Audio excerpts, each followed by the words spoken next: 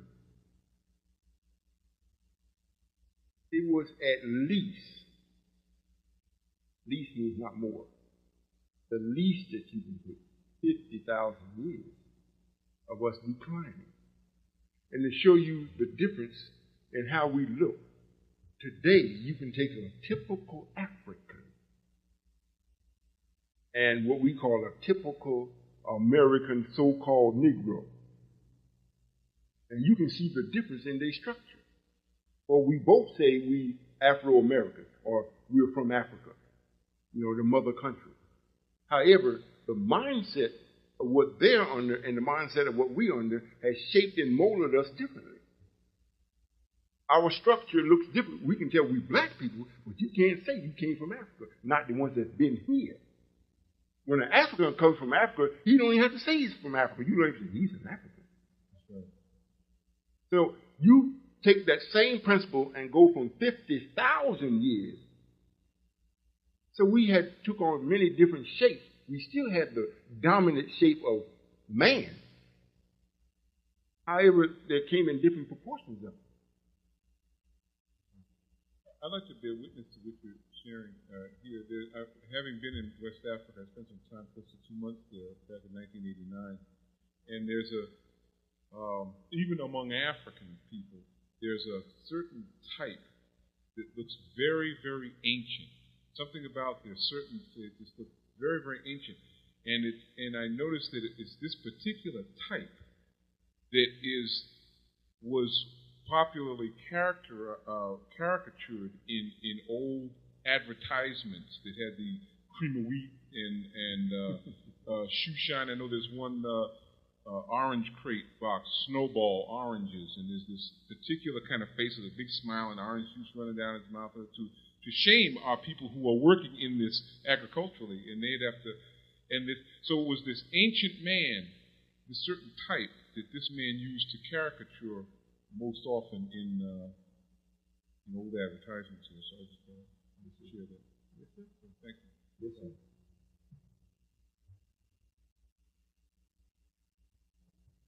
Assalamu alaikum, Father. Alaikum salam. I would like to know what's the God meaning of Allegra.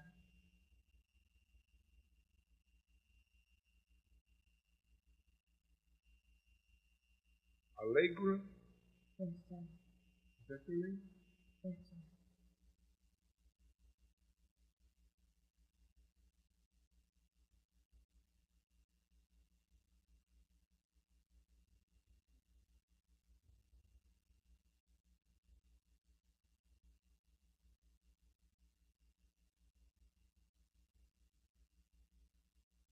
To be cultivated for a long time, or to be kept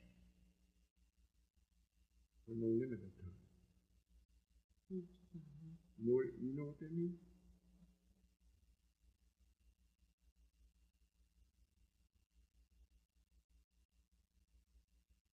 It means, I would say in your case, you being a child, everyone is supposed to go to school, even if they're with their parents, they're still in school.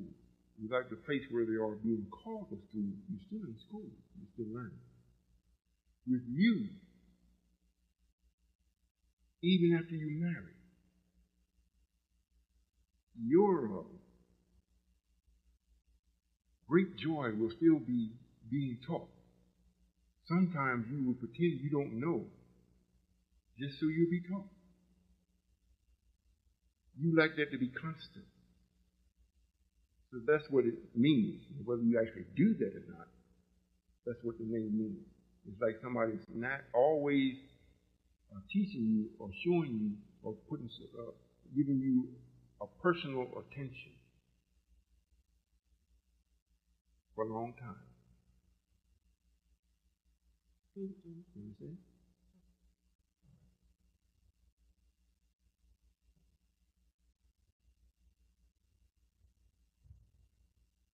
Assalamu alaikum, Father. It's wonderful to see you, sir. I'd like to say thank you for visiting with us today and sharing truth with us. Yes, sir. I'd like to share a dream that I had a few months ago. In this dream, I felt the presence of Satan. I didn't see anyone, but I felt the presence very strongly because there was a weak, weird, evil feeling. And in my mind, in the dream, it was Satan. And what I thought of was, Allahu Akbar, Father be praised. And when I thought of this, I felt the presence leave me. When I quoted it again, it left completely. Could you share with us concerning that dream? Well, yes, sir. Satan always tries, because Satan's in you. He ain't got to come to you. He's always there. A lot of times he don't bother you. He's just laying there waiting. So whenever he finds an opportunity for him to step forth, and what gives him that signal, as soon as, even in your dream, if you come across something in your dream or thought that you got a question about it, you want to maybe come up with a little vengeance, or something that you don't like, or something that you think that you might hate a little bit, the door's open for him, and he comes in. However, since you may have been just glossing over the possibilities of that type of thing, he never let that opportunity escape him. So what you do is, I'm not doing that. Now you got to get him out. So if you saying Allahu Akbar, and he knows you're serious, he's gone. Because he don't have no power over you. You're calling on your natural nature, the nature of motion, not reaction. So he leaves. He just leaves and just waits till the next time. So that's what happens. And especially, I'm glad you brought that up. For those of you that are visitors here, and whenever you decide to make your mind up, if you're going to try this for real, Satan's not going to let you do that without paying him.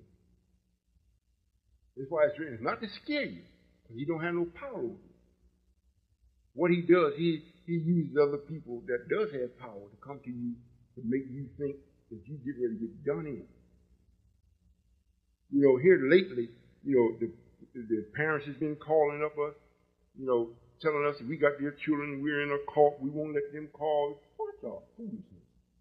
Because we're taking the next step. Satan knows we're taking the next step, but the people don't know. He uses all their ignorance to come against us to make us, if we had any weakness, we would give in and say, well, try to go and explain it to them. But to speak to someone like that, you're not talking to the person. That's Satan talking to you through that person. There is no answering him. There is no compromising with it. When they come up with, this Islam thing, I'm a Christian, we almost got cussed out. I think, was it you, Aisha? You had to hang the phone up. Just call them, just start cursing out. You don't know what we know. Just call them, just start cursing us out. Just hang the phone up. But that's really not the person. That's Satan. Because we're in the next step. Now, if he can use everybody around you to make you not take the step or lay down, once you got there, don't do nothing. Now, if you all accept this and you for real, Satan is not going to leave you alone. It's written already that hell prepared you for heaven. So if hell prepared you for heaven, you're not going to get out of hell without paying the price. It's not that you're going to hell. You're already in hell. Now you're going to heaven. So this means when you get to the gate, you got to pay these people to get through. So the price is your truthfulness or your dedication to what's right. If you're really dedicated to it, And you say, like the Christians say, get behind me, Satan. They just say it. They don't have no idea how to really make them do it, because they be thinking that they say it and God going to make them do it. Make sense? No, he don't. If anybody says, well, Satan, get behind me, I may hear you, but I don't do nothing with Satan. If you mean it, just for you meaning it, it will do it. Just like I'm saying, my little granddaughter just barely walking, scared the full-grown sister to death. She come out with the explanation. We didn't say nothing. I'm trying to call her off. You know, she's so smart. I couldn't grab her or beat her or do nothing like that. She's so little. I wouldn't have beat her anyhow. Hell, I wouldn't. She was too small to bring any type of correction to, other than if she would respond to the authority that I was saying in my voice. That's all I could do. But she shook her up. So whenever you say, I'm going to do this, parents going to come against you. Your brother going to come against you. The bill that you didn't pay 10 years ago and thought you got away with going to pop up. You're going to get a letter in the mail. Look, you owe $100. You know, and your boyfriend that you love, he married somebody else. You still love him, but you had already come to the conclusion, well, I'll never have him, so you just let it go, but you still love him. He's going to call you, hi, Jim. Where did he come from? I'm telling you, you're not going to go unless you're for real. If you died in, you think you're coming because of me, you'll never make it. If you're coming because it's right, you'll make it. And you'll learn from the journey on your way.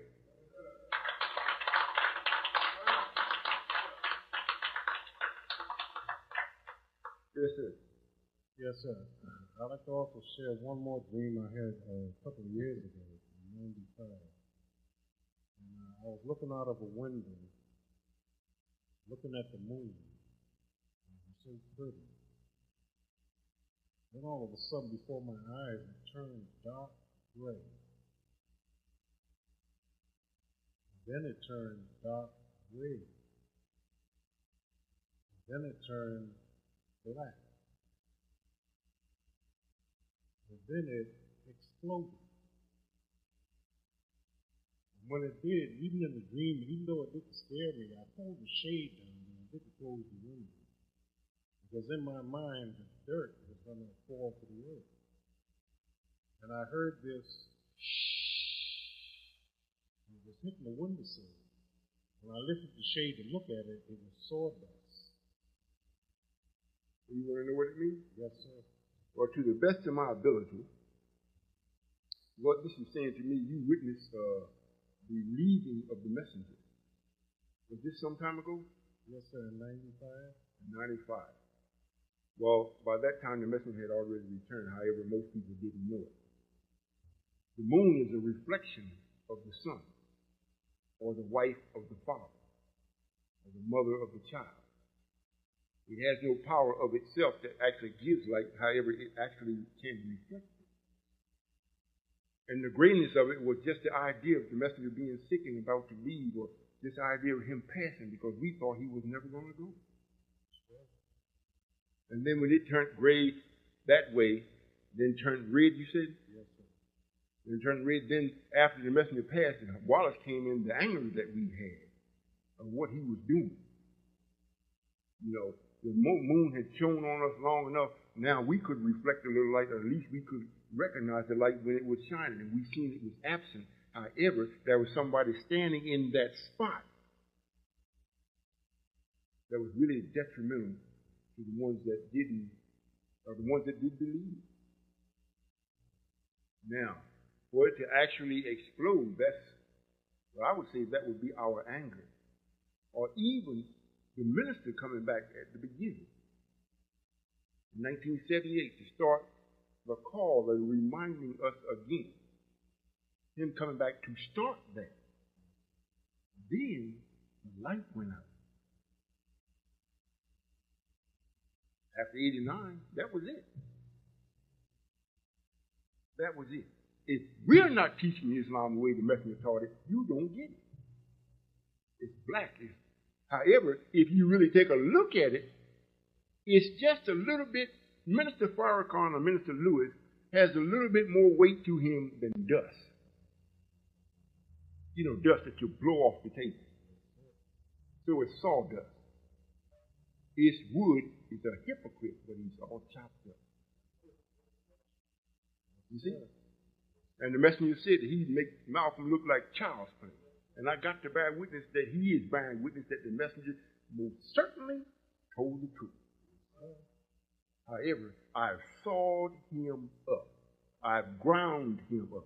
What I told him I was going to do in 1995, how many years is that? 20 years from 75? I told him in 95 I was going to grind him up and bust him up. You got to bear witness. The man is now almost sounding at the mic like he yabba yabba do. That's right. You know, ain't nothing he can do. Ain't nothing he can do. And don't nobody talk about the messenger, Minister Louis Farrakhan or Louis like this but me, unless it's Minister Kai and the captain. I'm not saying this to brag or boast, but I'm saying this is the same principle as this Satan coming to you in your dreams. And you think he has power.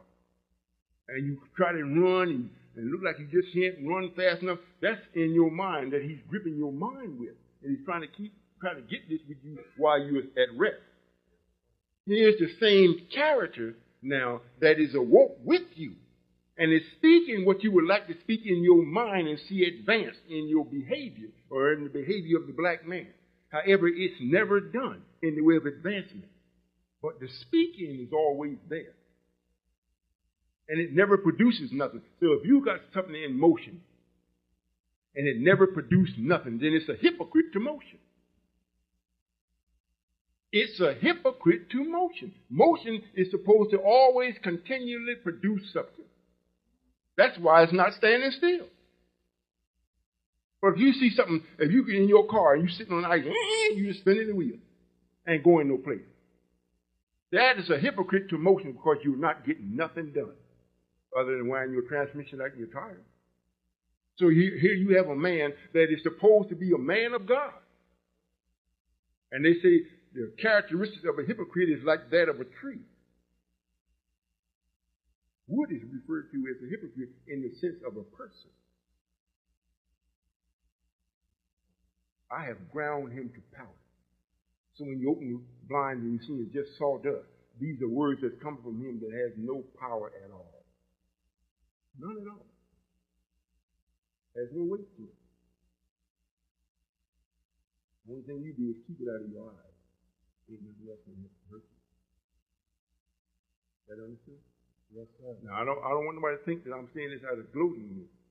I'm saying this to show you the power. I'm being extremely light. Extremely light. Just suppose I am God. I mean, just suppose that. And I want it to be really harsh. I just want it to be that. And nobody there is to stop me from doing it. And I just do it. What could you do? You might die from shock. You know, I frequently teach the sisters that's in the house with me, especially my wife and wives. Well, I constantly teach this. You know, and I hope you all pay close attention to this, because this also answers the question that Brother John is asking. There is nothing that you do that you don't have to pay for unless it's right. If you do right, then you are paid. If you do wrong, you have to pay for it. Now, in the course of the messenger, Allah showing up, raising the messenger up, and for you not to have to pay for what you had done before the messenger came, and you accepted the messenger. The reason why we took the messenger, because somebody that was living and in the magnitude of the people, that Lord in his power and ability, that Lord, to make sure that you paid the price, somebody had to pay for what you did while you were in hell. So the messenger paid for your sins with his life. Elijah Muhammad paid for your sins with his life. Now, before he paid it with his life, he was paying installment plans all along. Every day he was started as a daily sacrifice, not because of what he did. It was because of what his own people were doing. For 40 years he was paying. Every day he was paying. And he made a supreme payment. Because the law is, if you do wrong, you got to pay. You got to pay. You can't get away. You got to pay. So for that, he paid for you. White folks want to say Jesus died on the cross and paid for your sins. He got the principle right, but he got the people wrong. And he got the circumstance wrong purposely. You see? Now, here we come along. I said, I'm here to gather the ones that came under the messenger, the 144,000 that are styled as stars that stuck to the messenger's teaching out of love of the message and the messenger the best they could. They won't have to pay for nothing. What will happen with them, they will adopt this new God and receive this new life and be called the children of the Most High, the peacemakers, the real children of God. Now, when you do anything else other than that, Mr. Farrakhan came, and while he was Farrakhan, everything that he got now is based on when he was Farrakhan.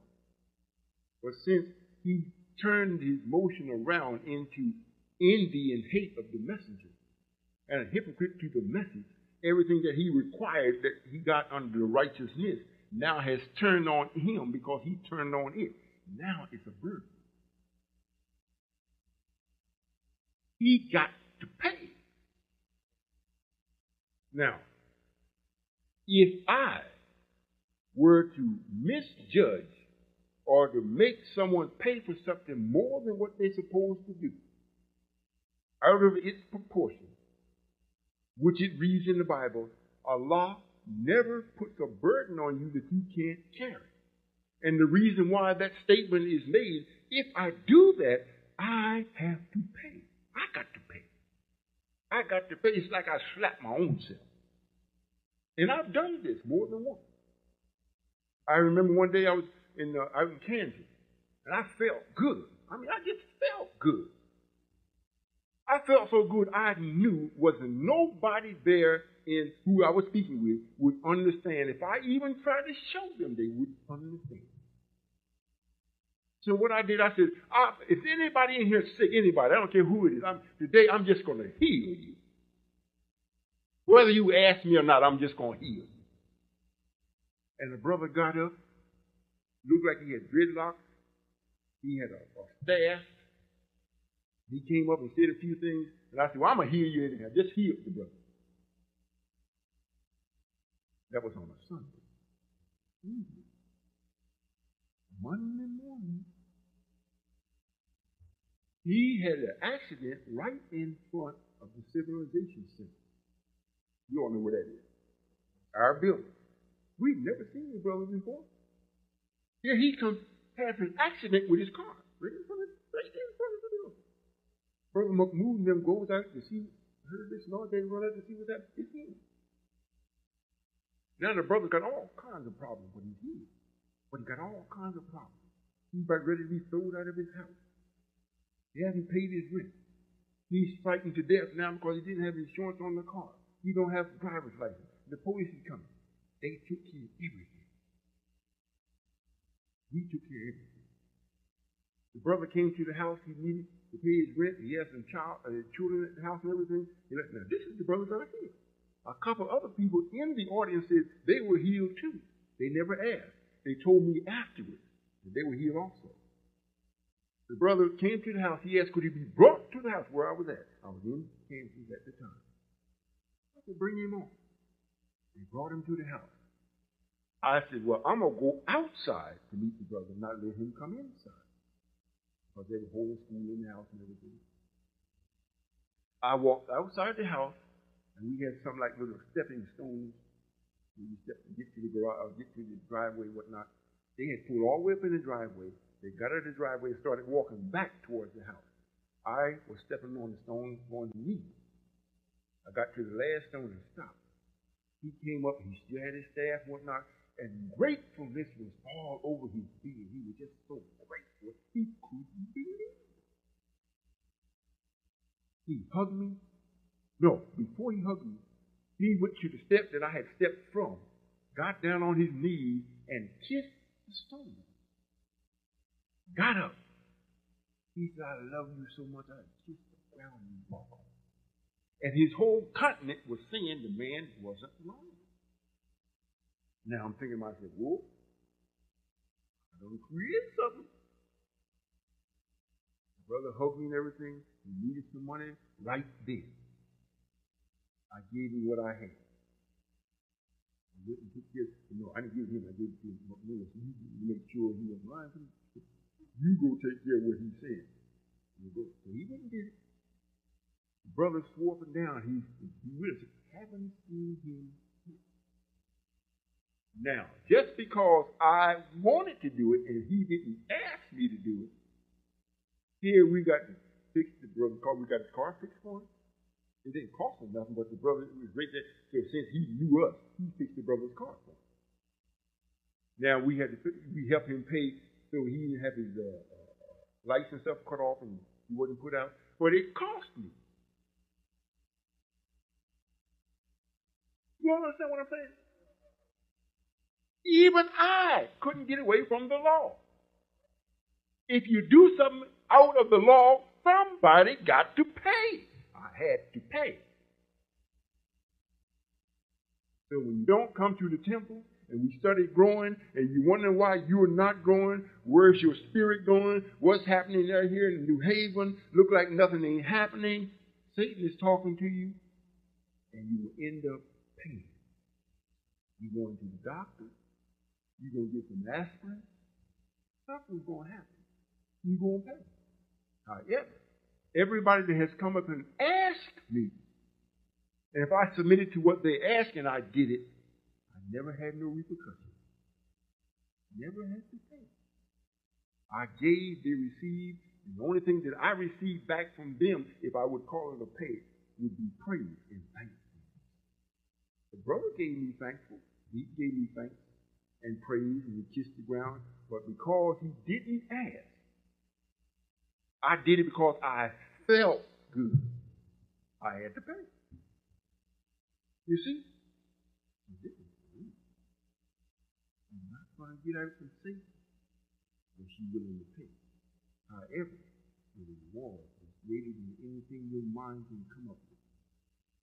Believe me. I don't know how I got up on that. But I just wanted you to know. This is for real. This is for real. This is for real. I know the scientists were telling me while I was learning all this power I have and whatnot, they said, they told me this. I didn't tell them, they were telling me. And they asked me, honestly, they said, please don't get angry. There's no need for you to get angry. No need. Please don't get angry. So I said, why? They said, if you do, whatever you do, we can't stop it. We can't cut a short in it. We can redirect it, but we can't stop it. I forgot and went off. About 6 months later, the man had made me so angry, I just went off. The man called me a thief behind my back. If he did it in my face, it may not have happened. We just argued. Well, he called it behind my back and had a few people believe in it. So when I'm talking to the people on the phone, they just telling me, and the way he said it, it sounded like it was true. I couldn't wait to get him on the phone. I called 2 or 3 times. He wasn't there. I called again. His wife answered the phone. I lit her up. So, like you see somebody you see somebody you like, but you don't like his brother. So you knock him out and tell him to go give that to his brother. So that's what I did with his wife. I put it on him. So now you get that to him. I went about another couple 100 miles, called back on the phone, and my spiritual mother was in the hospital. So what the scientists did, they gave him a portion. But all that I sent above and beyond what he had done, they sent it back to me. How do you understand what I'm saying?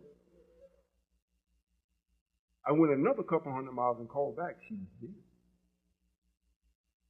So from that day on, I've always been mindful. I might get angry, but I don't sin nothing. I just be angry unless you know, if you jam me now, I'll get you off me. But I don't say like, well, I'm going to get you. I'm going to get you. The only person that I said that to and is doing it is Minister Lewis. And it wasn't so much just him. I said, him and the nation of Islam, I'm busting it up. And I'm doing it. And I'm doing it proportionally. I don't have nothing coming back to me because I'm doing it step by step. Step by step. So I'm not doing it too much or too little. Right on time. Right on time. So he is going, in a few days, he's not going to be able to even breathe unless he think of me. Hey, you'll be surprised. You'll be surprised what you can do once you wake up. But you definitely will be surprised and shocked if I show you what I could do. However, I still have to be justified for doing it or be willing to pay the price. Are you all willing to pay? Yes, sir. If you decide to stay with our open enemy, the Caucasian or Satan, be willing to pay the price. If you want to be with me, be willing to pay in the beginning. And then get yourself set up to always receive from him. How do you understand? It is more blessed to give than to receive. There will always be someone that you can give to. However, I want to really be blessed. I got so much, one person, I can't give it to one person. I can't say. Quite a few people going to give it to them. So you receive from me. However, I'm a being in such a manner it's like you don't see me. So if nobody sees me, he gave it to you. So they can't say, well, I seen him give that to you. But they can see you in return, magnified and give to someone else. They can see it. So it always looks like you're the giver. But they never see. I give you good health, and I never touched you. You may ask me, well, Father, so and so, okay, don't worry about it. 2-3 days, everything will be fine. You don't know how I did it. You don't know when I did it. You just wake up and say, man.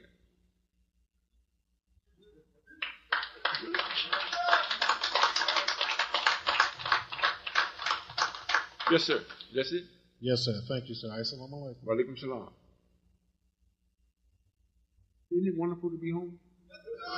You know, the more you feel as though this is worthy of your attention, or you got something else to do, there is always something to do that the devil will give you to make sure you don't do what you should do.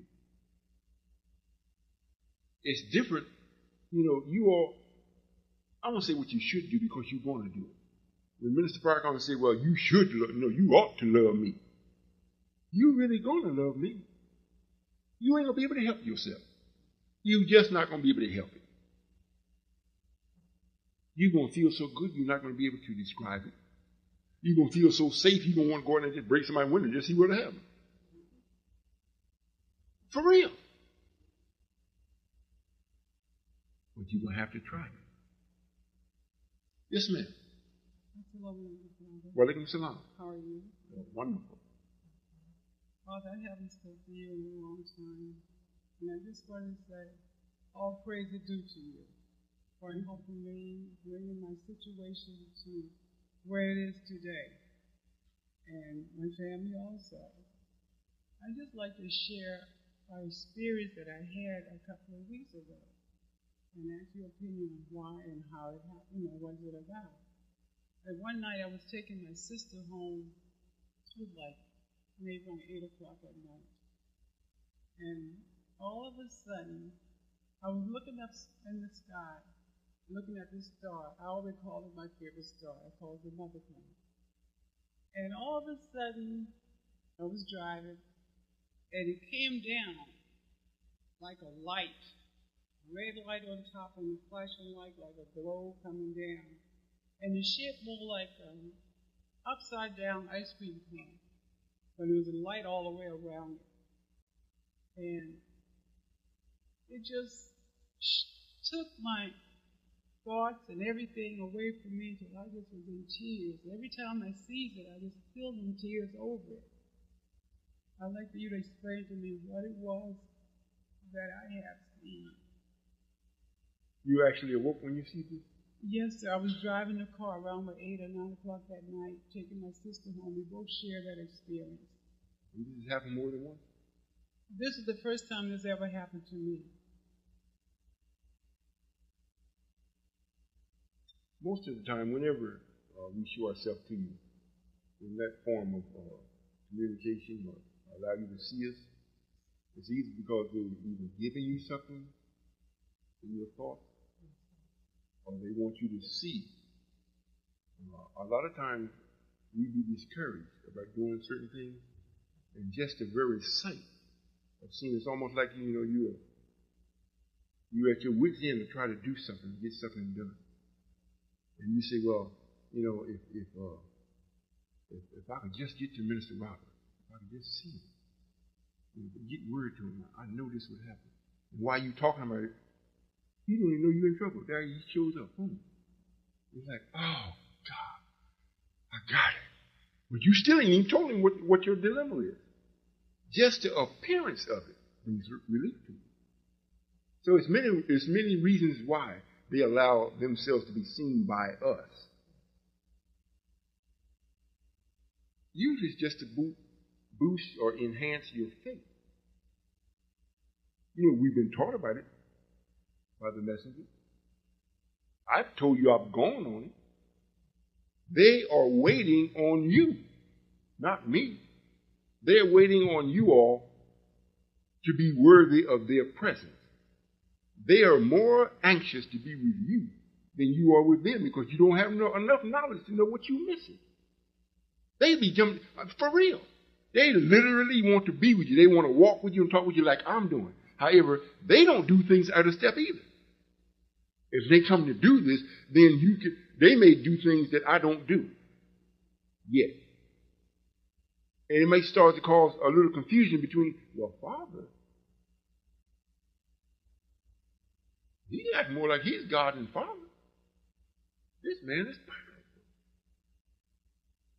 You see?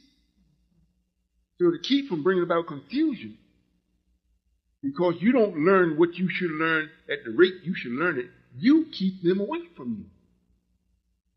And when they do deal with you, it has to be in that kind of sense. Or they have to deal with you in your subconscious or give you a message in your ear and let it decode and come to you a week, a day, or a month later. When they actually could come to your face, just like they came to mine. Came directly to my face. And the very first one that ever came physically to me and whatnot. And I asked him, I said, why are you telling me this? He said, because everything that I'm telling you and everything that you're in with the message fits you like a glove.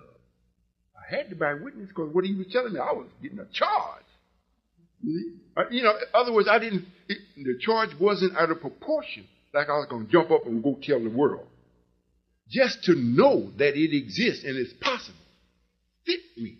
And I could, as fast as they were telling me, I could decipher it and was understanding it. They never told me nothing twice. Are you listening? It wasn't like they had to tell me something over and over and over. And then I said, oh, I finally got it. They never did that. Whatever they told me once, and that was it. So when you grow, not only will they just speak to you that way, they may come and give you a little hop, skip, and jump across the country. Let you ride on some intelligence, let you see what it really feels like to be embellished in real knowledge. They waiting. It's made for us. The God don't need it just for himself. It was made for us. The mother plane was made for us to do the battle for us. The kingdom was taken without hand.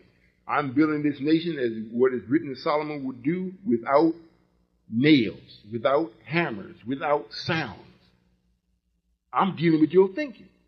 That ain't got nothing to do with it. nothing no more greater than the sound of my voice.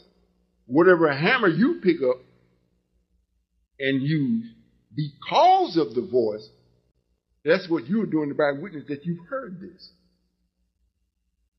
But I didn't do it. You got it?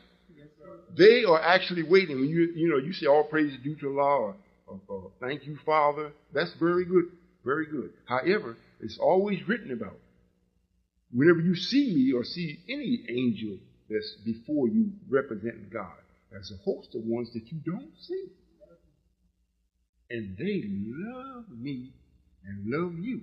However, you have to confirm their love by doing what you are taught to do that is of your nature.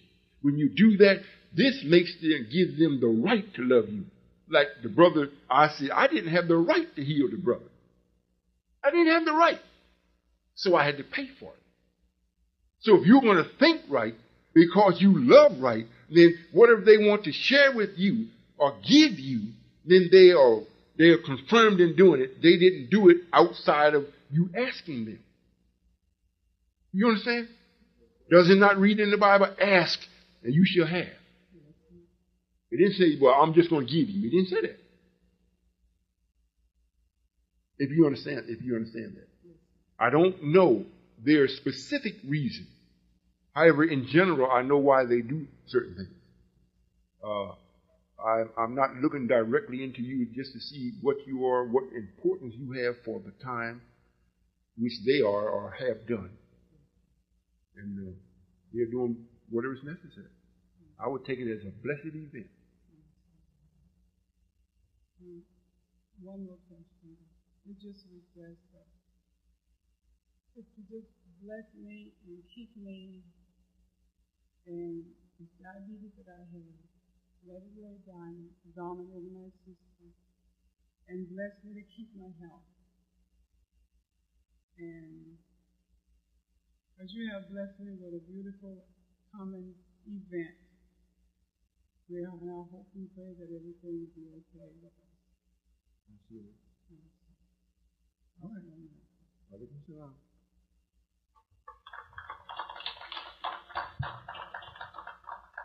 You know, I don't know if it is, I won't say I don't know. However, you know, when you talk to wise men, it's almost at a whisper. Every time I come to Connecticut, it's always, the response is almost like a whisper. So am I really dealing with wisdom? Or are you all pampering me just listening? Are you pampering me so I still feel as though I'm alone? Or are you really wise here? All right. Yes, sir. 5 o'clock. It's 20 minutes to 5. I won't hold you no longer than that unless you press me.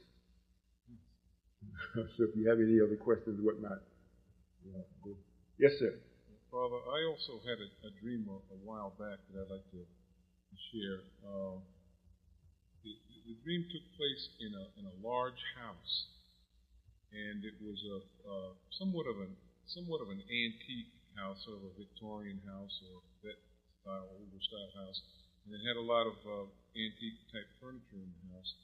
And there was a Caucasian in the house, and I was somehow there was a necessity to deal with a varnish and analyze or somehow draw attention to a varnish that was on one of the pieces of furniture. And then the Caucasian man seemed to sort of disappear, and a large screen, like a motion picture screen type of, maybe not quite that, but more like a large screen TV, that type of size scale, appeared. And then there began to be numbers that were blinking on and off, various numbers on this screen.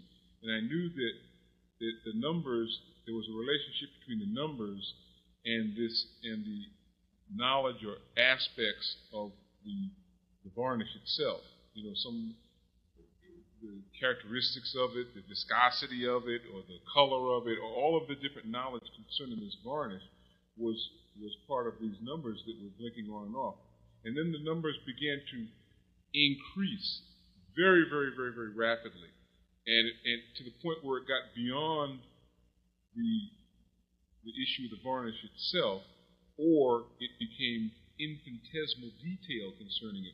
And the numbers became very, very rapid, and the screen began to light up, and a wind, like a gale force, a hurricane force wind, was coming out of the screen toward me, and to the point where my clothes were completely enveloped in the wind and the motion. But I was standing still, even though my clothes were. I mean, it was a hurricane type wind, and I was like inviting it, and I wasn't afraid of it at all. And this light became brighter and brighter, and the wind became more and more, and the more it became, the more I absorbed it. The wind was going even right through my body to the other side, even. But my person was still. I mean, I didn't move back or move my feet didn't change position or anything. And then everything sort of calmed down, and it was natural again. And then perhaps I woke up from a dream. You want to know what that means? Yes, sir. Who wants to know what it means? That's a good dream. Here again is letting us know the black man here in North America, under his rulership,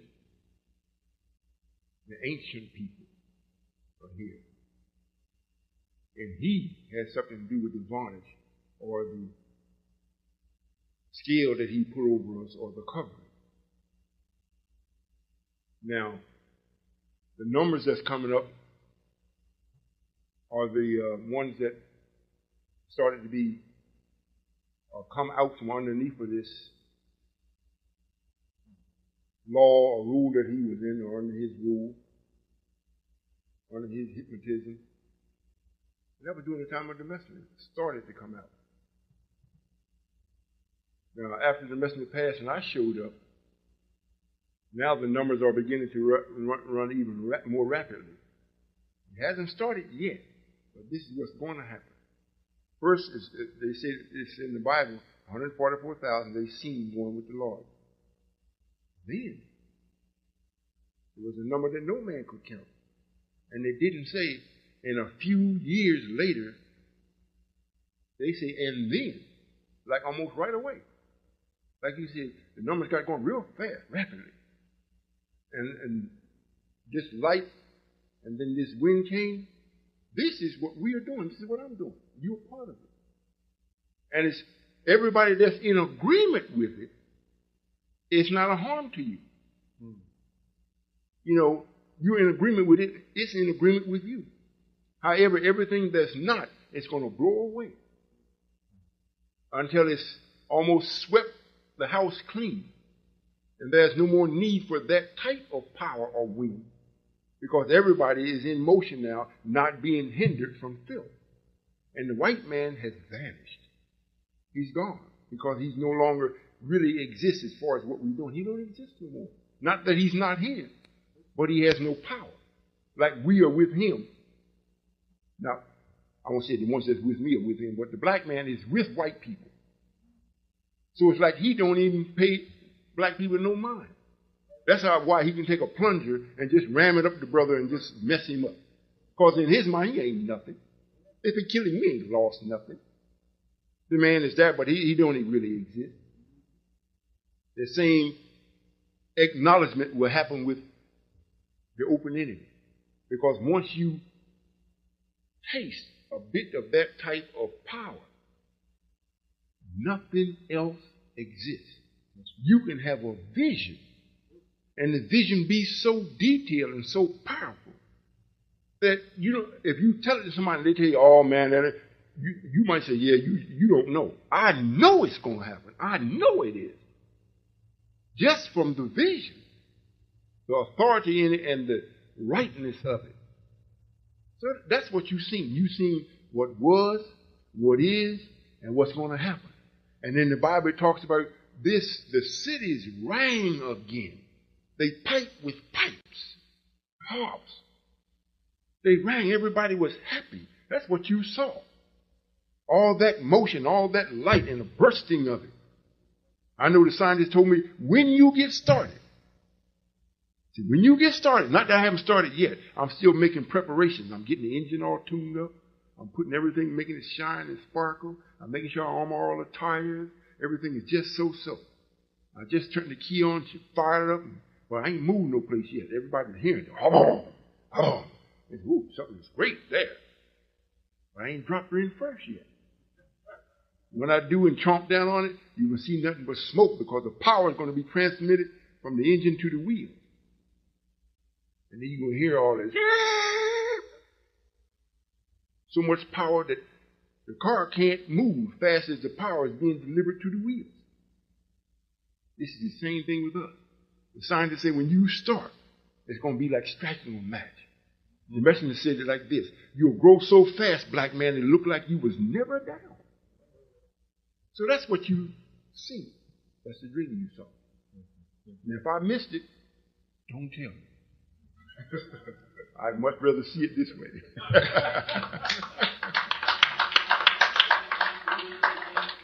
I just want to say thank you, Father, for the knowledge, wisdom, and understanding that you are sending to me in the unseen, and for directing me back into studying more so that I can share what I am here to share. Yes, sir. Thank you. The key to studying, most people don't know how to study. You know, when you read or you do something and you memorize it, that's one thing. That's not studying. Now, after you have cataloged whatever you were paying attention to or whatever you call yourself studying, the real study comes in after you get it. Then you find out, how does it fit in the time of what you are studying? How does it fit in that time? How does it fit in what's being done? How does it fit? If I study, if I got a government on my shoulders, a government means I got to provide every aspect of life that is going to promote life or bring about happiness in life. So now I got to think, what could that be? I first got to get the three main things: food, clothing, and shelter. I got to get the three main things. And from that, all of the logistics with that will tell me everything else that's got to be done. And as it makes itself clear, I got to see now, how's it going to fit here? How's it going to fit there? What kind of repercussion is it going to bring? That's your real study. Not the gathering of knowledge. Most people say when they were looking and they reading, they stand up, they read so much they got to get glasses, eyes done messed up. And say, what are you doing? Oh, I'm studying. They're not studying. They're gathering information. And after you gather it and you go out, then you try to get a job to do what you gathered. Most times you can't get one. Because you really didn't study. You prepared yourself to go get a job. That's not studying. When you take what you have gathered and put it in a workable formula and see how it can work, you are studying then. Then you can make it serve you. I know for a fact that white people, I say white people, it's really Satan, but they are the people that work for Satan. Anybody just can't work for Satan. The righteous man can't work for Satan. So we had to make a man that would actually work for Satan and didn't have a conscience about doing it. So he's the white man. So we take him.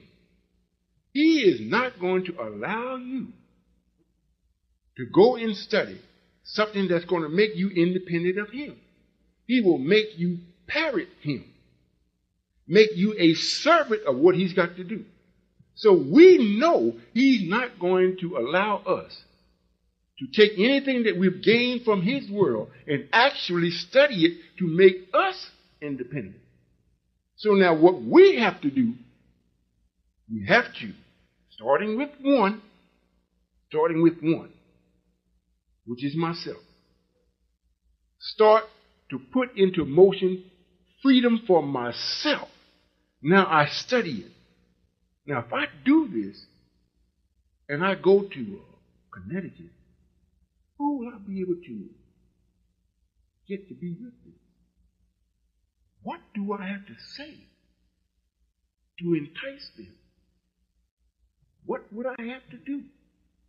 What type of memory would I have to bring up in me? Now I'm studying what I got, because I got to make it work. You see? So I said, oh, I know what I'll do. I'll send someone that they respect and make them think that this person has found something that they've been looking for a long time. And then when they investigate it and they open the last wrapper, they'll see me. And when they do, they've eaten enough that they won't turn around and be discouraged because they see me. They will say, they might halt for a second, but the taste was so sweet, they'd rather take the sting of the bee than to be cheated out of the honey. You see? That's what you call studying. Now, this study is so intense because it has to produce and promote real life. And it has to be expressed from the real people. And I have to do it in such a way that the real people now are made new. They're not of the original. They're not that now. The essence came from that, but I'm making them a new people. I really already made them new. They don't know it. And what makes them easy to accept the new, I've erased the past. They can't even call on it. They have nothing there to call on it. They can either have to call on Satan or they got to call on this new that's coming in, and the new tastes sweet to them.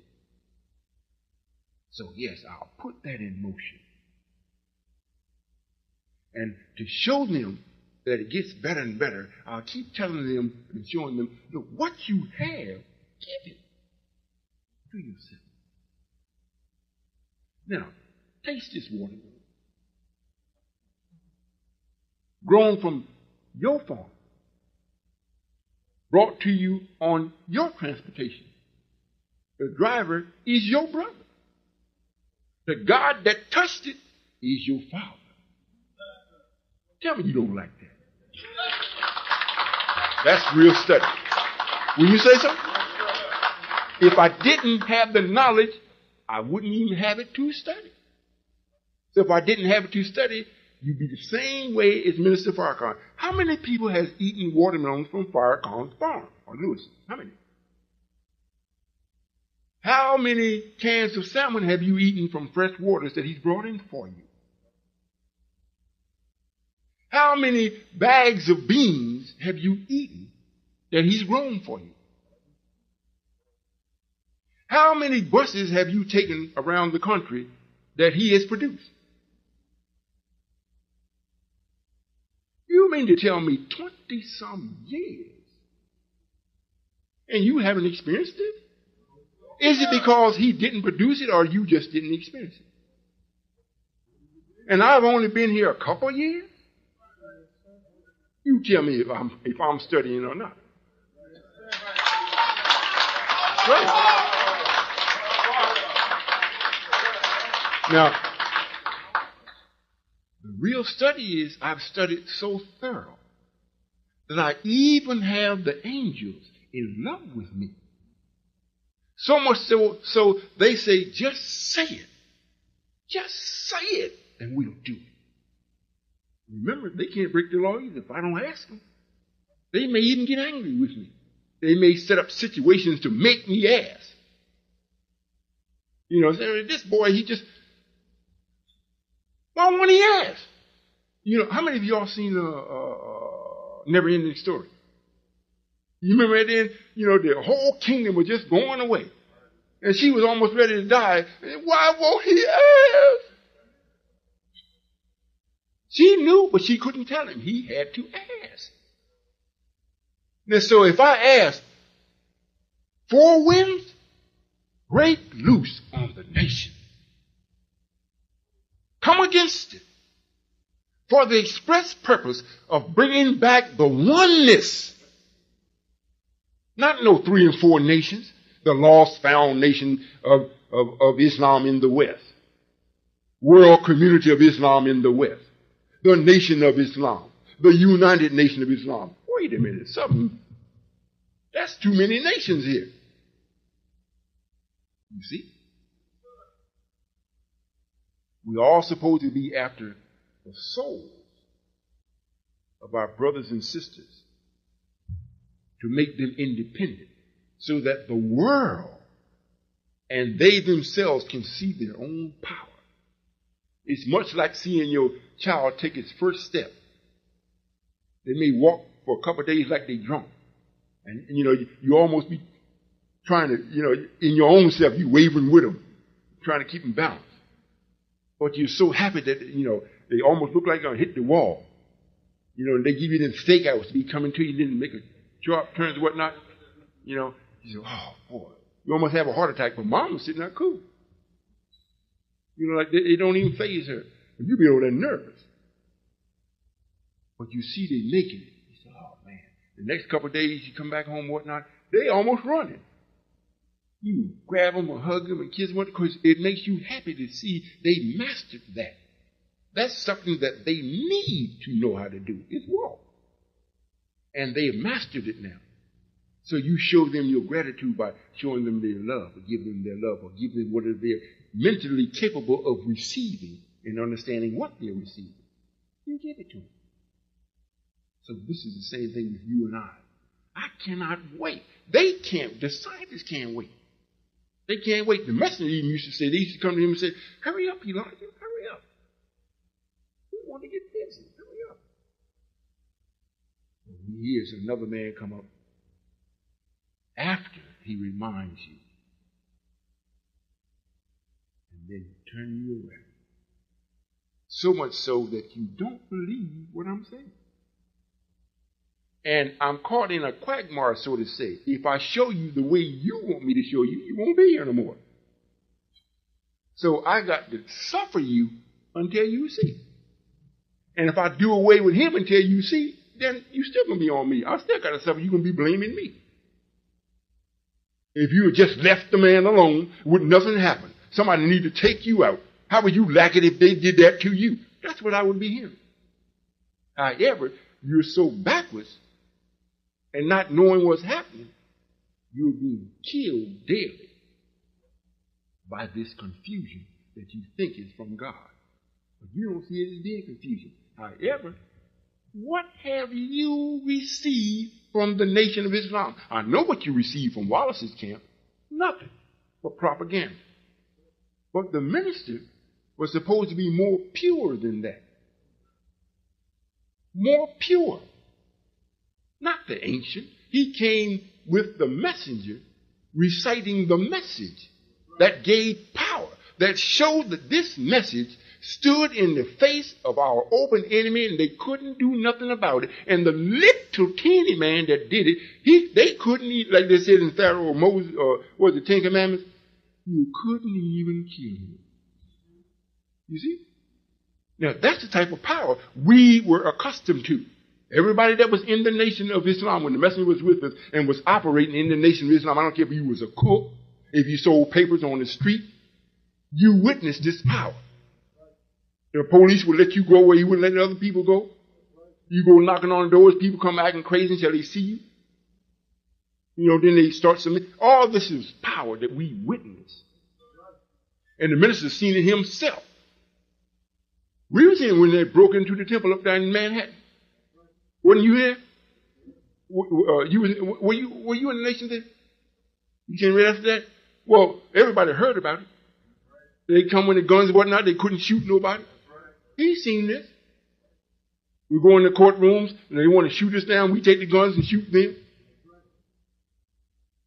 He's seen this. And they wasn't calling on no Prophet Muhammad. It was all Elijah Muhammad. Allahu Akbar. Now we're looking for that same type of power. The same type of power, because the white man back then showed a kind of brutal force. Today, we can see he's a coward. He do things, but he do it more chemically now. He put it in your brain. He put it in your milk. He tell you don't eat Hudson's hamburgers. You know, after he done killed half of you, then he tell you don't eat it. You see, back then, you know, things was more wholesome. He just come up to you, boy, and he bust you in the head with a billy. But every time he got to a Muslim, he began to learn, this one, leave alone. But today, the only ones they don't bother is Minister Farrakhan and the ones right with him, because it's not yet. Because it seems it be more than 15 or 20 of them. They in a mass, like, you know, like a hunk. So they know if they come, they're going to have to do some real battling, or they're going to have to kill them outright. So the public going to be against it. Not that they can't kill them, they can kill them instantly. But the outcry of the people stops them. For you and I, if you are with me, you go where you want, do what you want, say what you want, to who you want, and ain't nothing going to happen. I'd bear witness to it. If it do, call me. And I'm going to check to see what you did wrong. You hear what I said? I'm going to check to see what you did wrong. I'm telling you what I know works. When I go a place, if I send you, or if you go in my name, and what you're going for is right, you will be successful. And it don't mean that you lost because you was denied right then. If they deny you right to your face at that time, at that particular moment, you might not get home before there's a note there waiting for you. What you asked was granted. Believe me. You might say, well, I still don't know if you're allowed, but you don't have to know that. Just keep doing it. I'm doing things by fractions. That's how you were taught. Before you get to be a whole, you got to deal with fractions. Yes, sir. I'm a bad man. Yes, sir. Yes, ma'am. Assalamualaikum, Father. Walaikum salam. I love you. Love you too.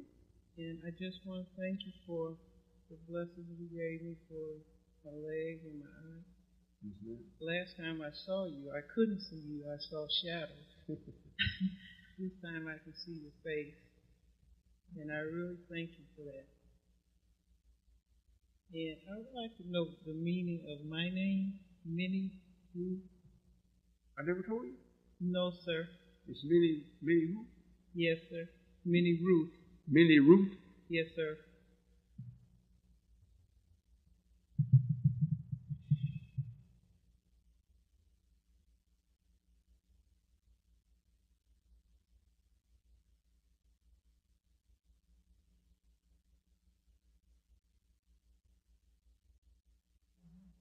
More than a master. More than a master. I don't know what that means. No, sir.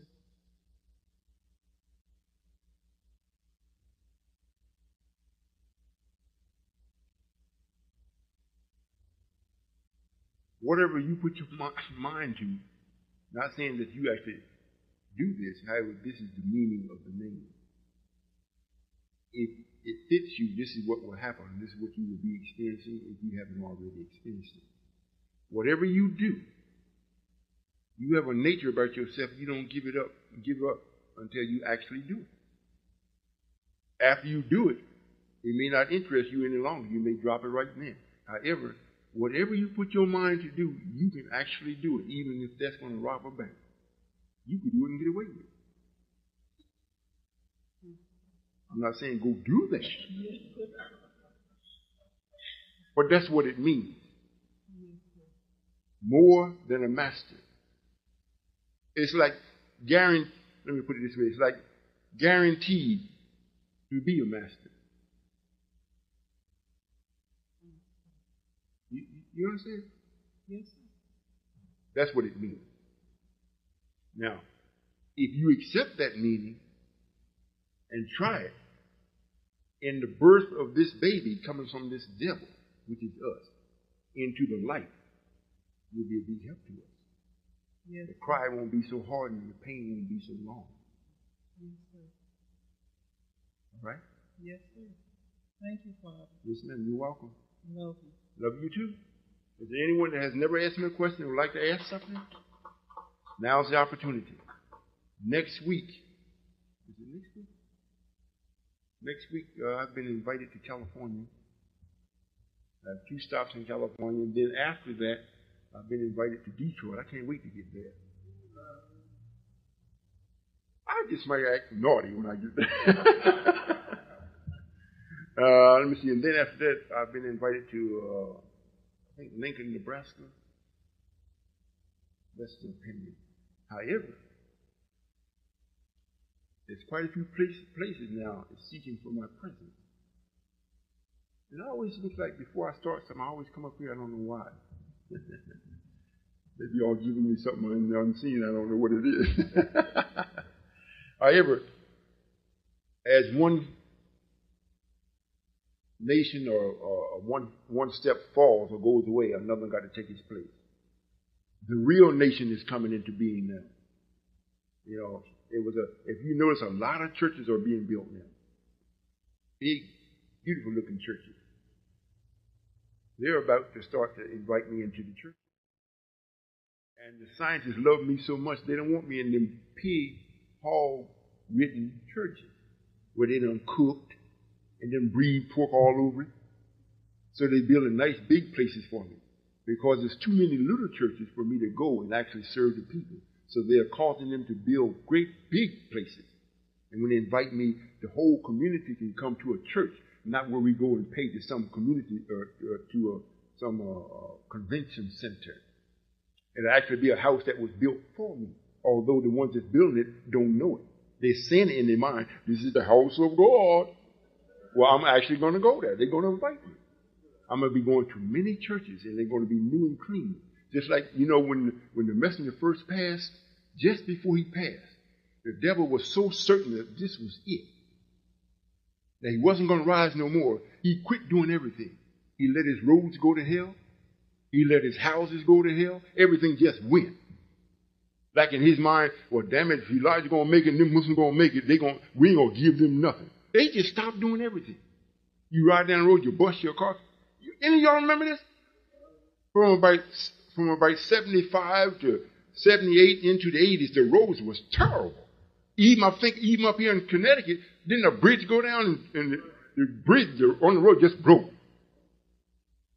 The devil, he thought it was that time. You see? So after that didn't happen, then he just said, wait a minute. Maybe we miscalculated. Let's build the country back up. So they went to work. They start building the roads. They got everything. You know, now I can travel across the road. Most of them is pretty good until you get up around this area. But anywhere else around New York, you get away from New York and around, most of them is pretty good on the highways, on the interstates. They rebuilt them. Now, when it's time for, like the brother had the dream, we've seen all these, you know, a whole lot of things coming in. A whole lot of them coming. This means that the number that no man could count, they're Christians. And they invite me to their house. All their houses are new. The scientists, the 10,000 angels, was getting ready for me, making sure I didn't have to go in nothing that was filthy and foul. You see? Most of these churches, you know, they done cooked all kind of hog in it, served all kind of hog dinners, everything else. So I go in there, I go for my people, but it's still an insult to me. You know, I like to be in things that's clean. So since that's what I like, and they like it, and they like me, that's the way they show me. They building all these big, beautiful churches, and y'all be going with me. I still ain't be able to make all of it. I have to send some of y'all for me. They'd be glad to see me. What did Solomon say? Did he have anything specific about this church and us here in the church? Then you'll be able to tell them. You all understand? It might not look like much, but we are all that is necessary. All that's necessary. I know the messenger said, if just one of us stand up, we can take on 1,000 that's coming against us.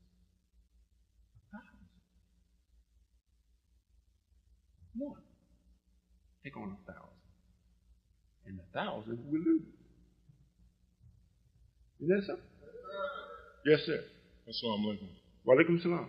I had a brother that passed about 5 years ago, and 2 years after he passed, I was riding down the road, and the record Unchained Melody was on the radio. Well, first I asked him, I looked to the sky and said, if you're out there, give me a sign. And that record came on, but that particular record was the last record he played before he passed. So I couldn't believe it, so I turned the station. There it is again. I said, no, this is too good to be true. So I turned the station again, and there it is again. Anyway, after that, it's like every other week I have a dream about him. I know I asked for it, but could you give me a deeper definition of what this whole thing is? Were y'all twins? No, but he was older than me by a couple of years. How did he leave us? He contracted AIDS. We had a deep love for him? Very much.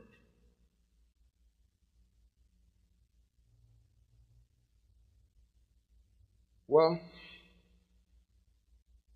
we are a powerful people. Are you ready for the answer? You really want to know?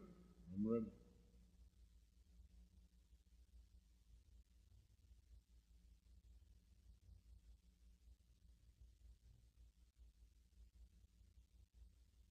Are you with us? No, sir, I'm not. I'm trying to get back with him. Trying to get back with us? Trying to get back with? Do I know you? You might know my father. Brother William? Captain Willie. Oh, Brother Willie. Willie. Willie? Oh, okay.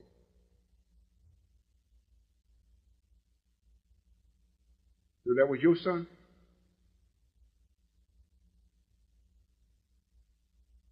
I'm going to tell you this because you asked me. And what we should always do is look for the best of what comes to you. Do like they say I do. I look for right even in wrong.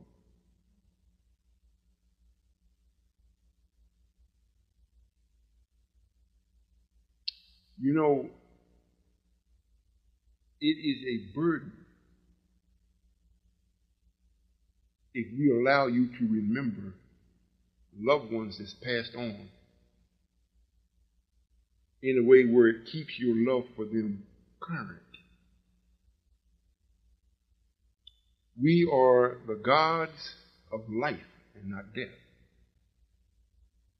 When one is passed on, regardless of how much you love the person, there is a certain period that you go through that we expect or we accept from you, which you may call mourning. The intelligent man in this world, if one of his loved ones passes on, he somewhat rejoices because that person has been removed now from any type of agony that he was in or that would befall upon him. Are you all listening? If you ask for this and you receive the sign, one that you would accept,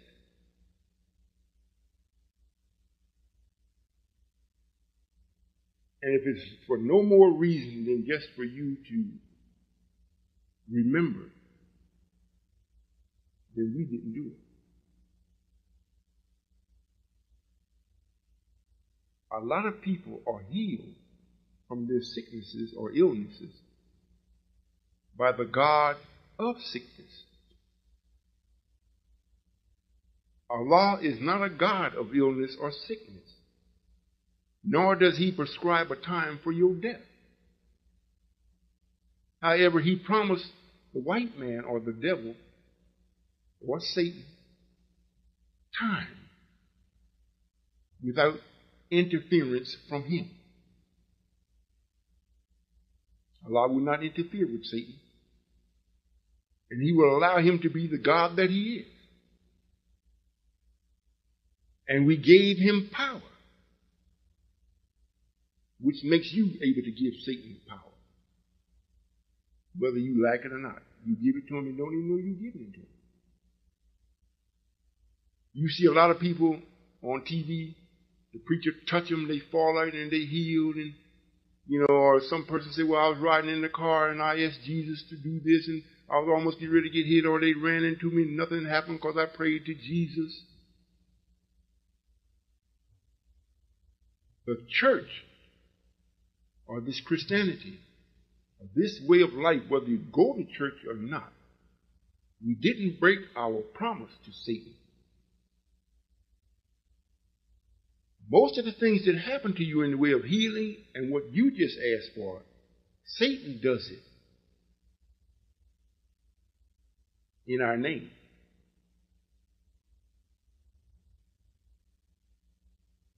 Should I say this again? Satan has the power to heal you. What will let you know if I'm doing it or he's doing it? If I heal you, I'll let you know how not to get sick again. Most of the time before I heal you. Or if I heal you and you are already with me, and the degree of dedication that you are with this truth, I don't have to tell you how not to do it anymore. I can just heal you, because the road that you're on, you're going to come into that knowledge anyhow. If Satan heals you, he heals you and he never tells you how you got that way. He never tells you how not ever to get that way again. He healed you so you can stand up at the last day and bear witness that God healed you. Jesus Christ healed you. So this puts confusion into the other people's mind. Well, Jesus Christ healed him, so why I got to be a Muslim for? What is this Allah stuff? But he never gave you no knowledge. He just healed you so you could be an enemy against me. Or you can ask for something, and what you ask for is not what I do. But you don't know this. So you ask for it, and he knows, well, soon he's going to be with that Solomon because his father already is with him. So let's answer what he asked for. So when Solomon tells him that it wasn't him or that he did it, whatnot, he's going to have to be lying, and he's going to have to pay for that. Or if he telling me it wasn't him and don't explain it to him, then this is going to make it longer for him to come in and accept his own. No one loves you. It's another level of reality that they've passed on to. So since they passed on to it by our permission, and this is what we designed for it to happen, so we don't curse one and bless the other. In other words, we don't curse this where he's on now and bless the one that he's passed on to. The fullness of God is spiritual, mental, and physical. That's his fullness. Now, we're going to take away the physical and allow him just to exist in the spiritual and mental. We don't say that's better than the three together.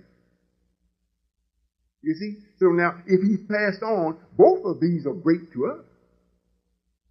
So if you're asking, give me a sign, I'd like to remember my brother, or give me a sign that he's out there. We don't answer that. Y'all understand what I'm saying? Yes, sir. However, as long as you don't understand, Satan jumps at it, especially if you are looking towards this direction, he jumps at an opportunity to answer that. And like you said, you can turn the channels, there it is, almost every channel. You can say, oh man, thank you Allah. He don't mind you thanking Allah. Because he knows when you come to this, you got already in your mind, wait a minute. I don't have to answer this because I know my God says something, and you start talking that my God stuff. And nobody can claim God. I'm not your God in the sense that I'm your personal God. I may be your personal brother in the sense that I'm your brother. But your God, I'm not your personal God, not personal. And where the Christian said, accept Jesus Christ as your personal Savior. When you accept it, as soon as you put that person in it, you make it real small. And you keep it just to yourself. So the hell with anybody else, I got my Jesus. That don't work. You can't accept him as your personal Savior. You can accept him as the Savior. Not your Savior, the Savior. And they don't minimize him. So it wasn't I or the scientist that answered you. One other thing, I'd like to know if you bless me to find the right path back to where I left off. Well, absolutely. Yes, sir.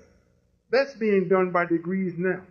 If you was to just get a tape or just listen to your father, not in a sense, well, this is my father, and you listen to him in the entrapment that he may be in solving daily problems, and you get to see him in an intimate way. So you don't see him as being spiritual or being a godly man. You just see him as a man, and he's your father. However, what he's in and what he's doing and what he believes, what he has faith in and what he knows that this is the time for God himself. He knows the time. And he's now himself being active in what he sees to the best of his ability to see that is real according to the time. If you go with that, you automatically are being blessed to be able to find the way. You found it, but to recognize it as being the way, that's all you need to be blessed with. This here is freedom. This is freedom. If you're with me, and I'm the God of light. The messenger already told us the 144,000, Allah gave them to the messenger. That's why they were seen going with the Lord first. However, the children, your father supposed to go with the messenger. You supposed to be with me. You see? And if you're with me, we have a job to do to make heaven ready for your father. Because your father has to go away and be with his Lord and learn how to be a master of creation. And when he comes back, we will have gotten something ready for him to master. He's our father, and he's not supposed to go through mud anymore. He went through that. So when he goes to be taught what his nature dictates for him to be, when he comes back, we have been active as being obedient children, and he's got something to rule. So you're to be with me. So if you stay with us, you have found it. Now you will start to realize that you have if you stay with us. You here already. Thank you. Yes, sir. And remember, Satan already knows. So he might come up and show you some more signs. However, if you know if it's him or me, I will explain it to you. He's not going to explain it. So if he show you something and you know it's him and it's good, take it anyhow. Thank you, Satan, and go. But don't get caught up in it. You see? In other words, don't let nothing happen to you that appears to be good take you away from the innocence and the pureness of this. All right? Walaikum salam.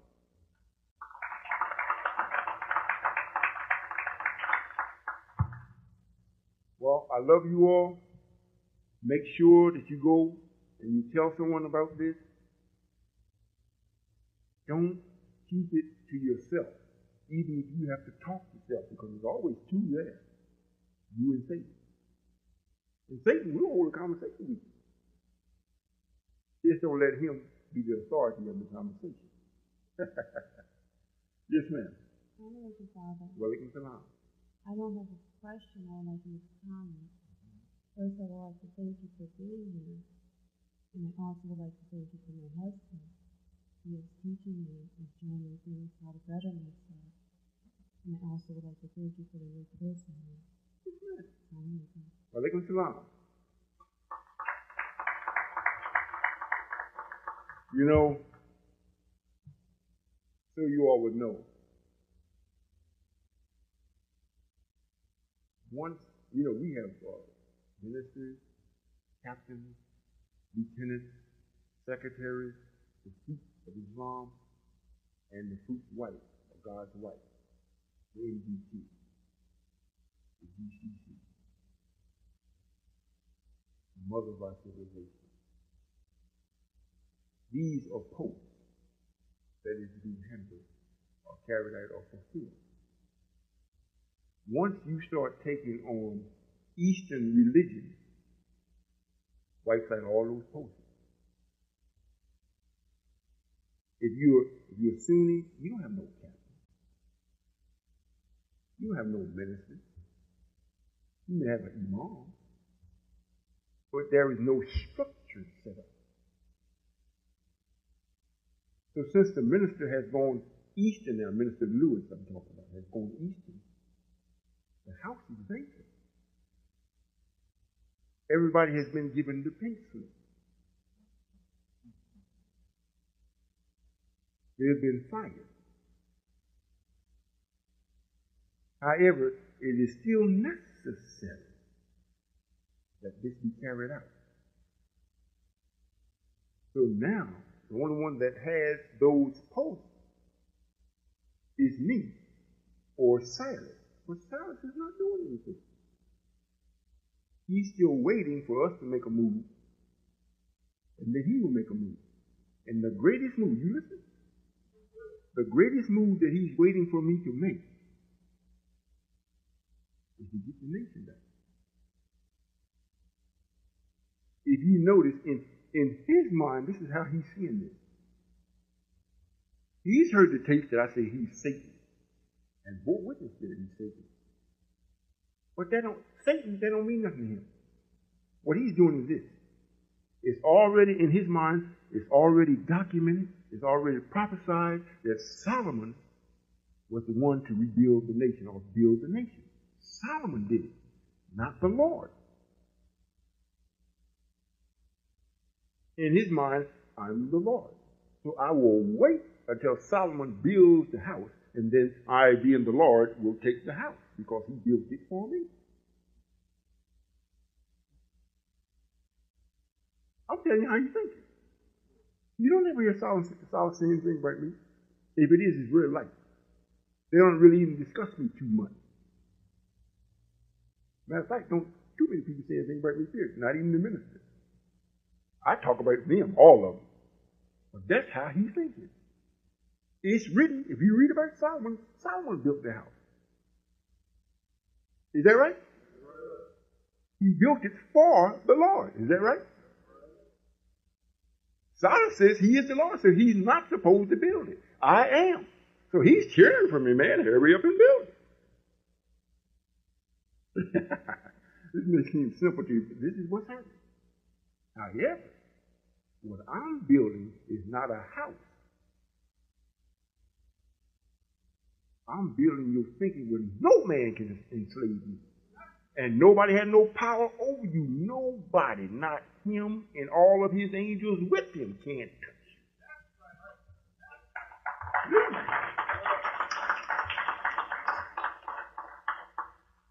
Well, you don't understand that? I'm not talking about them in the way where I'm talking about them. I want you to see how simple things are and how the universe is waiting for you. It's waiting for you. You laying back and still sleeping and cruising. But nothing else has stopped. The devil ain't stopped. He ain't stopped. He's still looking in the microscope to see how to kill you right while you're in my arms. Allah himself is holding you and rocking you. And he's looking to see, how can I kill him right in God's arms? You laid back thinking everything's going to be cool. And it's not. We got to pay for the bakery. We got to pay for all the things. We got our wheat. Uncle Bob found a mill where we can have it ground. Now we got to go and harvest it or combine it. We bought a covered wagon trailer to go behind the tractor to pull it to the mill. Matter of fact, when he found the mill, went there and talked to him about it, they said the mill is even for sale. If we had the money, we could get the mill. You see what I'm saying? And the mill's been there for some time, right, Bob? What do you want, $220,000? And they said we could even get it cheaper. If we put a bid in, we could even get it cheaper. But the man will ground our wheat for us to put in our bags, our own flour. We got the wheat. For another 3 weeks, it's going to be ready. We're going to go and combine it. We're going to put it in our trailers. We have to take it to the mill, have it ground, put it in our bags with our label on it, and give it to our people. That's what we are doing. Not, we ain't planning to do, we doing it. That's what we're doing. Now, Satan don't want us to be successful. So he wants you to think, well, your little $1 or $2, that ain't going to help you. You know, quite a few people with father, they'll take care of it. The next one is thinking like that. The next one is thinking like that. The next one is thinking like that. The next one is thinking like that. So when I asked the secretary, I said, well, what came in today? Well, we didn't get no mail today. We no money in. We didn't. We got a couple of letters. Well, who did you? You got a couple of letters, Father. Well, let me see. I started reading the letters. They cussing me out. Oh, this is what I got in the mail? Let me answer this, brother.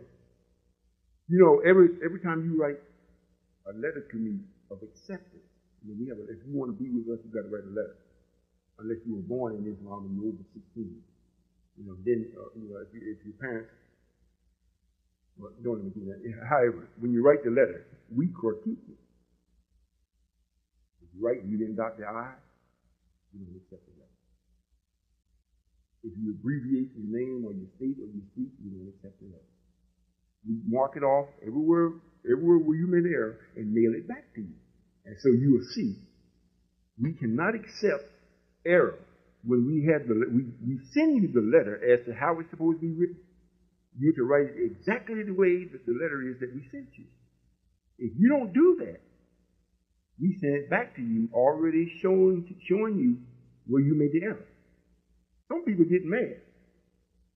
However, if you can't, this is letting us know, either you can't follow instruction, or you're not taking this serious enough to do it as instruction, as you're instructed. You got certain paper you got to write it on. We send instructions along with the letter, what you're supposed to do. Now, this brother sends me a letter from prison. He said, I ain't no better than Silas and Louis. He started telling me what I'm not doing. So I said, I'm going to answer him, but this is what I'm going to do. I'm going to take his letter. I'm going to critique it the same way we do the letter. And everywhere he made an error, we're going to put down that error. And then put down what he should have said. You see? So when he read his own letter, now I wrote him a letter answering it. Nice letter. But I also sent that one and his letter back showing him how he should come humble. He's asking me. He should be submissive. So I changed his language and put the language that should have been on his letter and sent all of it back to him. He's telling me I ain't doing nothing. I'm robbing the people too. So when he get it, we sent it off, I think it was Friday. So he should be getting it tomorrow, Tuesday, in prison. I'm teaching him. I didn't get mad and throw no stone at him, but I sent him back in his face, his own ignorance. And I also sent him all the clippings from the newspaper of what we're doing. It's not intelligent for you to write me and tell me what I'm not doing when you don't know. So I let him see.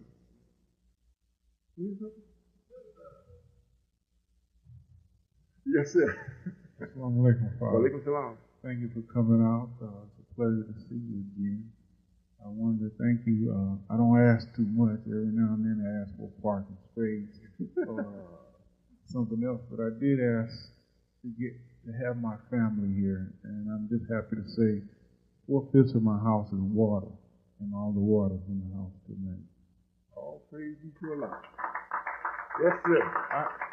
I have two questions. One question, I was listening to one of the page 11:676 in number 30, and it spoke about our friends in the sky, and I wanted to find out where that referred to in the Bible. Who's the Bible scholar here? I don't know. I have to go into the index of the Bible to let you know exactly where it is. However, it's there. I've read it more than once. Or if you don't want to wait for me, call it. Wait. You can call the 800 number. Yes, sir. And because you got it on a computer. You can look where it is. One other question I had. My middle name. I wanted to find out the God meaning for my middle name, which is Alfonso. Alfonso.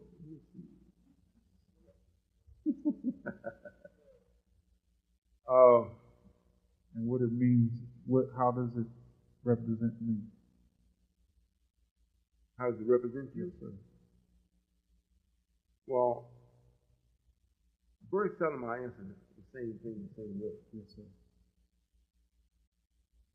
Sometimes. 95% of the time I do. That's to let you know there's many ways to explain something. And it's still the same thing, especially in this language.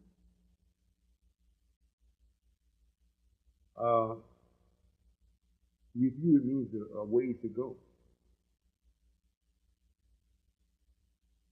Since you're not a law yet, it won't be like our father of Master Royall Muhammad.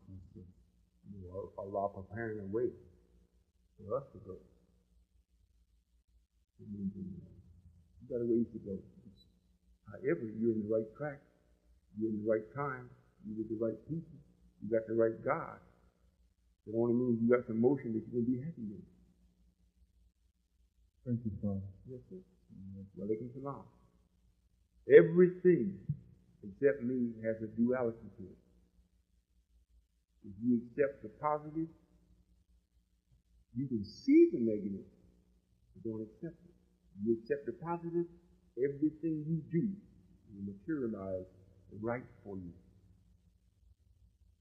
Everything you do. Like the brother said, you don't ask for much. Sometimes you ask for a parking space. Do I ever give it to you? Yes, because that's being civilized. If he's asking for a parking space, especially now if he ain't going to rob the bank, more like I give it to him. If he wanted to rob the bank, ask for a parking space, I might not ask. Yes, ma'am. Welcome, Father. Walaikum salam. How are you? Yeah, I'm doing wonderful. Yes, sir. I have a question. It's pertaining to the case that you made not too long ago about Satan and how Satan works. Mm-hmm. Okay. With Satan being working, I don't know, overtime, in the household here. Brother Tyron, my son, he was with you. I don't know if he still is. However, on Wednesday, he did pass us and he left. And it's been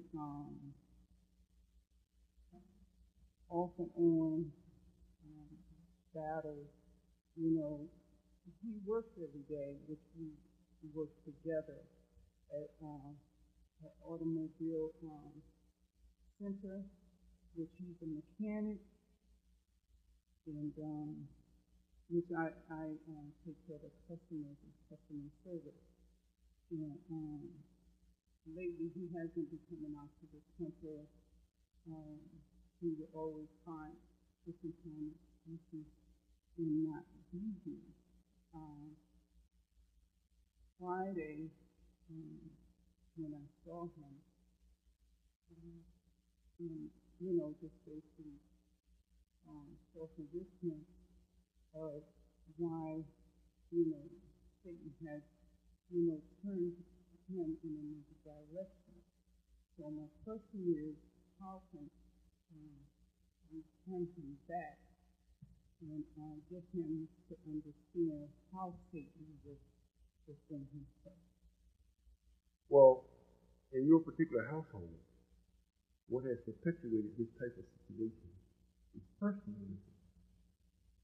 You know, as long as you say personal, you know, you can't help no one, and you make them personal in their thinking, then they look at everything how it applies to them and them only. You know, after they see how it applies to them, if it is easy for somebody else to be with them, then they look at that. What you do, once you become aware of what takes place, what one should do if they're intelligent, whenever you talk to such a person, whether it be your child or not, you have to speak confirmed. That you are confirmed. You cannot speak in compromising with them or as though they have a legitimate excuse. You can't speak that way. When they come and say, well, you know, I worked hard and I'm tired, so what? I'm tired also. If you want to get the tiredness off of you, you must go and do so and so and so and so. Well, I'm not going to do it. Well, don't come and tell me you're tired.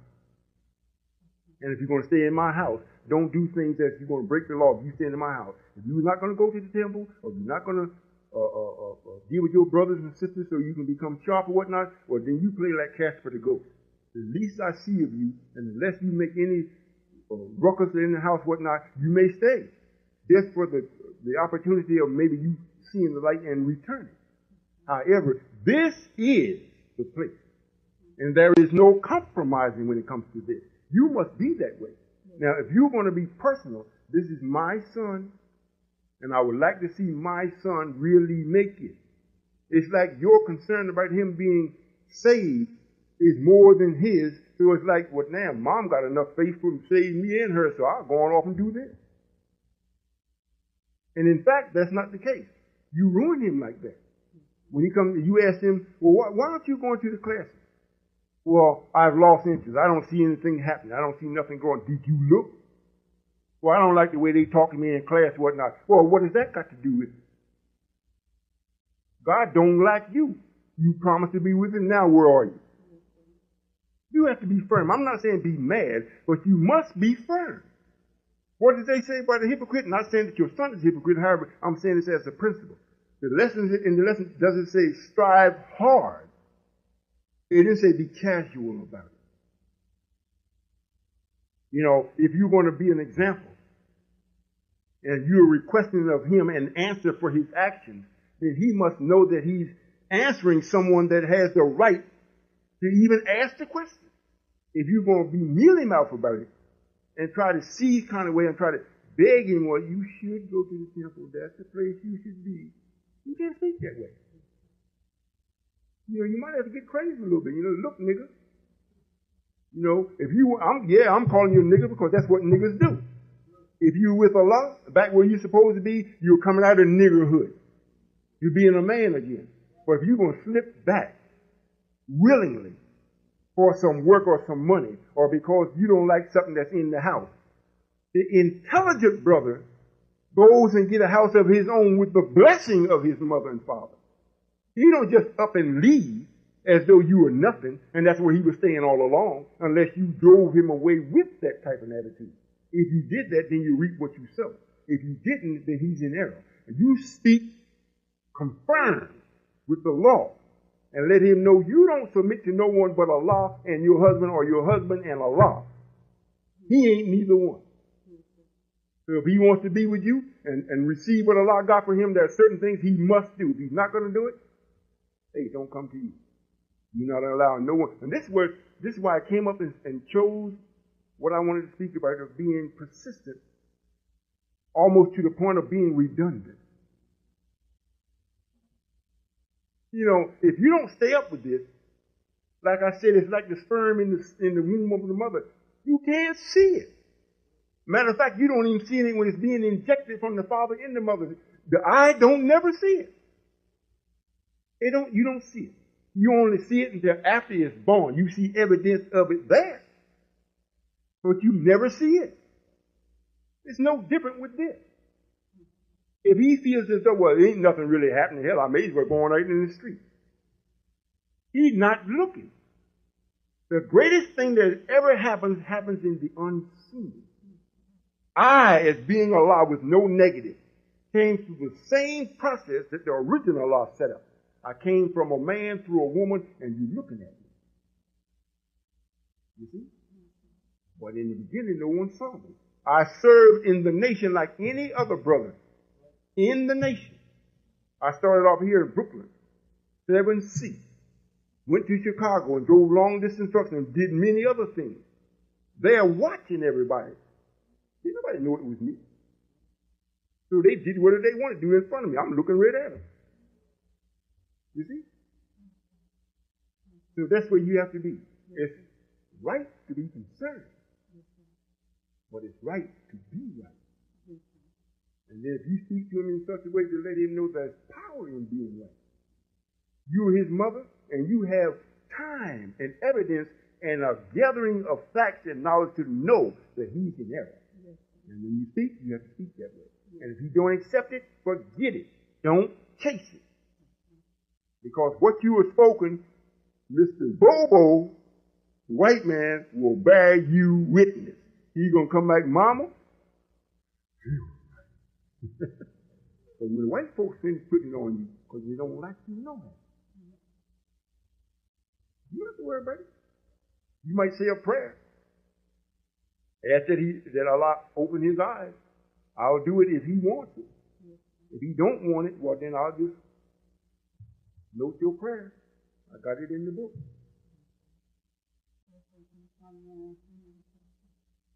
If you have time. You don't have to pay overtime for this. Yes, sir. As you know, I have been dealing with what you call overactive thyroid problem. Yes, ma'am. And now it's in remission thanks to you. I really appreciate that because you did share with me, make sure I keep my spirits up, and I've been doing that. And then it seemed like Satan just came and just with Brother Thailand, it just seemed like it was a battle. However, I am actually fighting through it, and I want to thank you for that.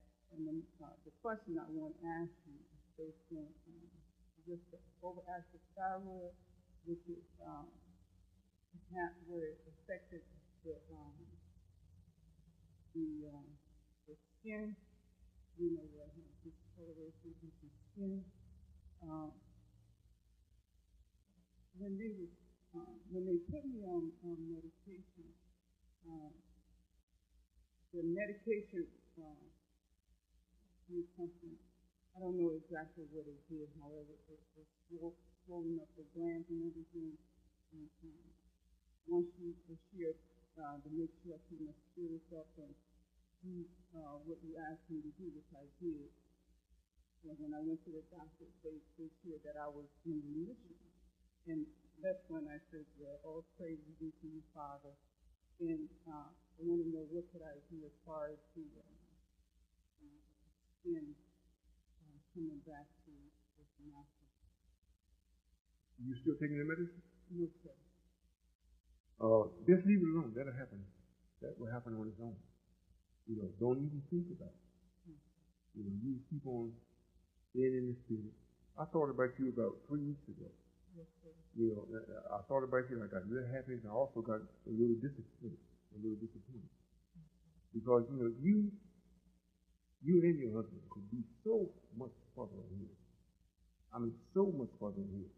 However, when you still think about personal things, or try, you know, when you get into the mode of trying to make somebody do something, while you try to make them do something, your own life is passing by. You know, there's a way to make people do things. Even the people that don't like to come to Islam. I got a way, you know, of talking to you or doing things that will make you like it enough to put up with what you don't like. Long enough for you to see the rewards of what you like. We have to learn how to do that also. There's nothing about this life that we're living in that we should like. I haven't got it going enough where everybody, you know, everybody got money good on. You don't have it yet. I got the system set up. It's like the woman is still pregnant. The baby ain't here. But all evidence is, and I'm protecting her. I'm making sure she hears right. I'm making sure she eats right. I'm making sure I talk to the baby right. She talks to the baby right. She gets her rest. I make sure she's in a controlled atmosphere. There ain't nothing gonna go wrong. So the baby gonna come. He gonna come. And when he comes, he's not coming out crying. He's gonna come out almost laughing. So happy to see his father that took care of him in the womb. You think about it, black man. You think about it. So that's all we have to do. You know, if I just thought about me and things that I like or dislike, I would lose a lot of time because a lot of people, you know, they write in and make mockery about me on the internet. They talk about my appearance. And some of the people that's with Minister Farrakhan, they wrote letters. I mean, just outright nasty letters. We had the Minister Derek called in, I think it was, Wednesday or Thursday, he called in.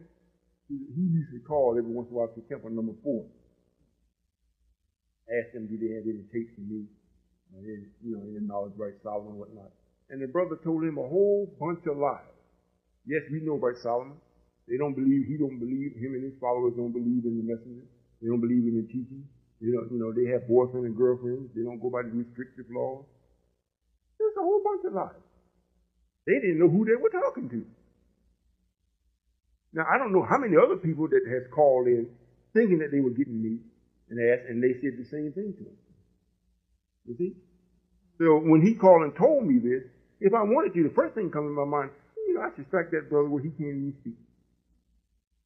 But that's personal. The best thing to do, leave him alone, make the child be born, and all the people he told a lie to will see he lied. And it's hard to come out from underneath the lie if you told it with conviction. You see? So I'll wait and see what happens. All right? Yes, sir. I have one more question. Yes, sir. One day I was at work, this Caucasian came in, and she just wanted to just talk to me. And she just went on and on about Christianity and how people need to be with God. So she says to me, I see God all over you. What does she mean by that? Well, in the Bible it says, there goes the children of light. If you didn't have the light, we couldn't see. This world and the God of this world is the God of darkness. If you are living in this world, you're supposed to have the same color of everyone else, darkness, although you may be beautiful.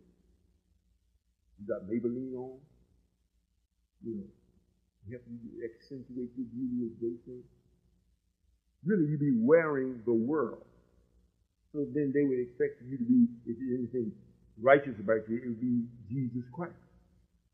However, you have the light.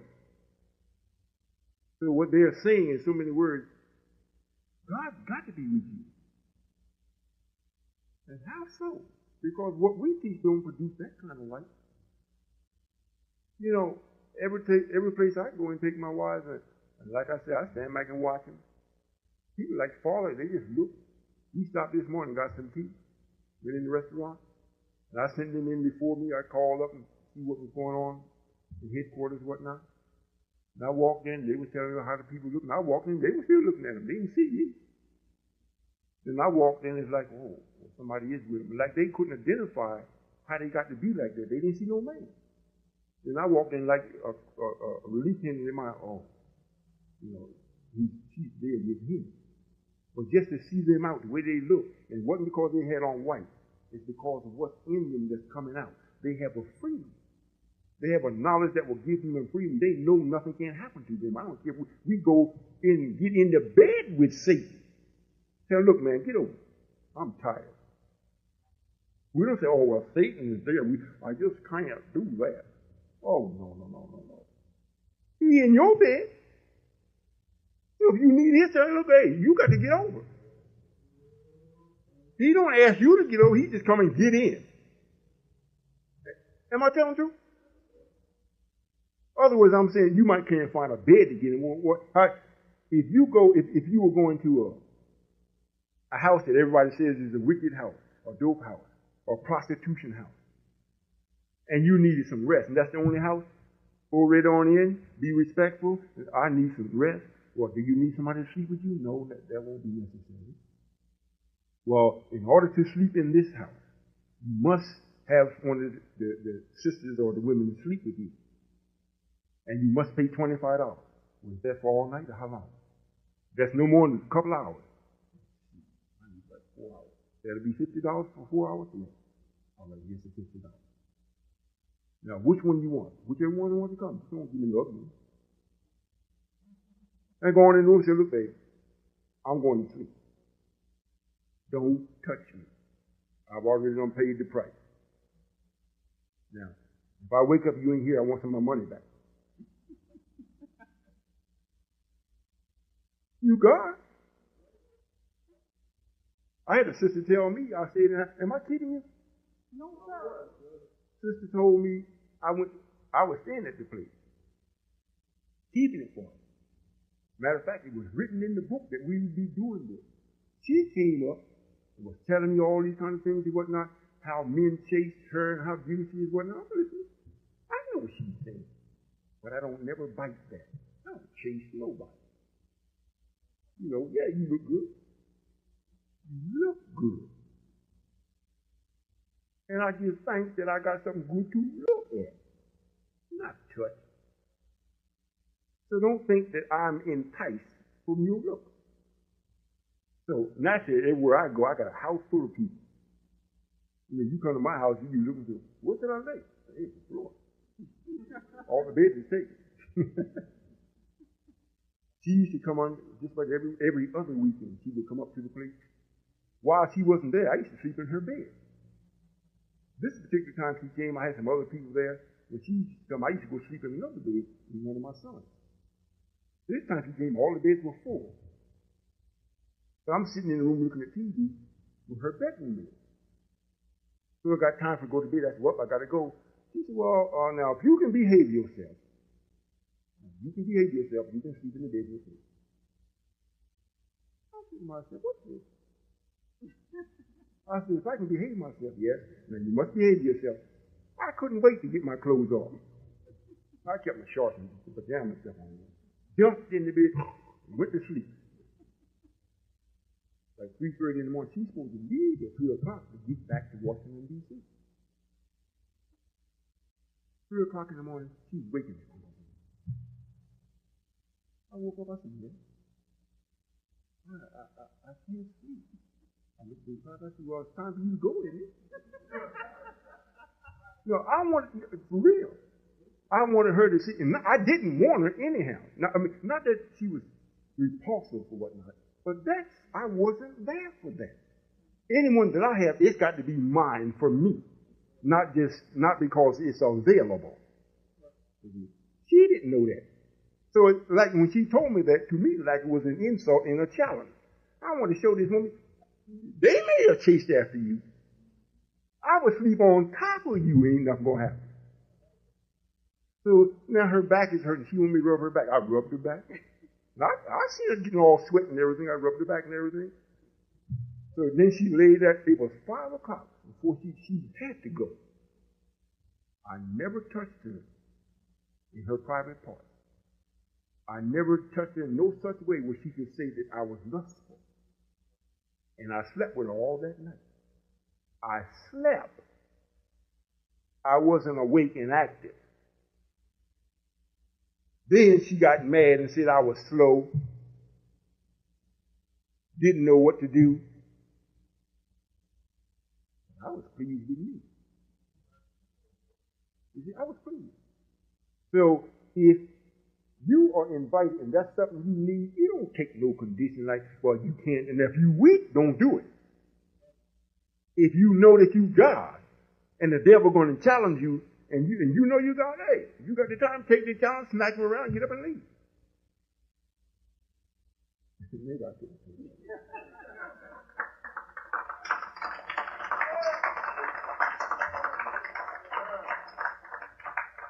You are God, believe me.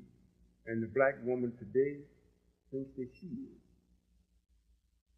I got more problems as a sister than the law and even God allow. Every time one of their sons or daughters come with me, their mother cusses me out. Writing me, telling me about this big occult that I got their daughters and sons in. And I asked him, have you checked it? I don't want to check it. I'm a Christian. Jesus is my Lord and Savior. And you all are crazy. They ain't check nothing. Always the sister. And once in a while, they'll get their husband to get in with them. You see, but y'all don't know this is coming to me because I don't chase that. All I got to do is just keep living. They're going to be glad that I didn't pay no attention to them because they'll have a place to come to. But if I pay attention to them, I'm going to go chasing them and I'm not going to get nothing built. You know, if I just chase them in my mind, I'm sitting home grieving. Why would they think that? No, I got to show them. That's what you say? Oh, okay. As long as you're saying it, fine. And they call up.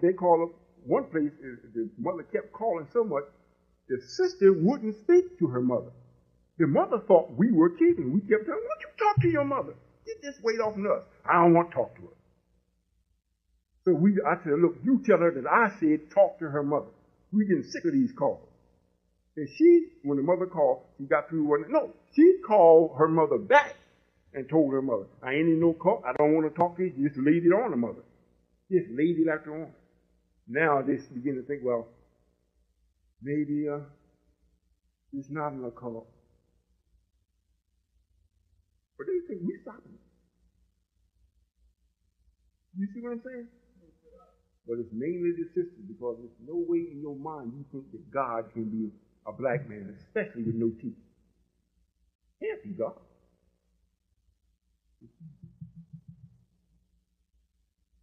What is it?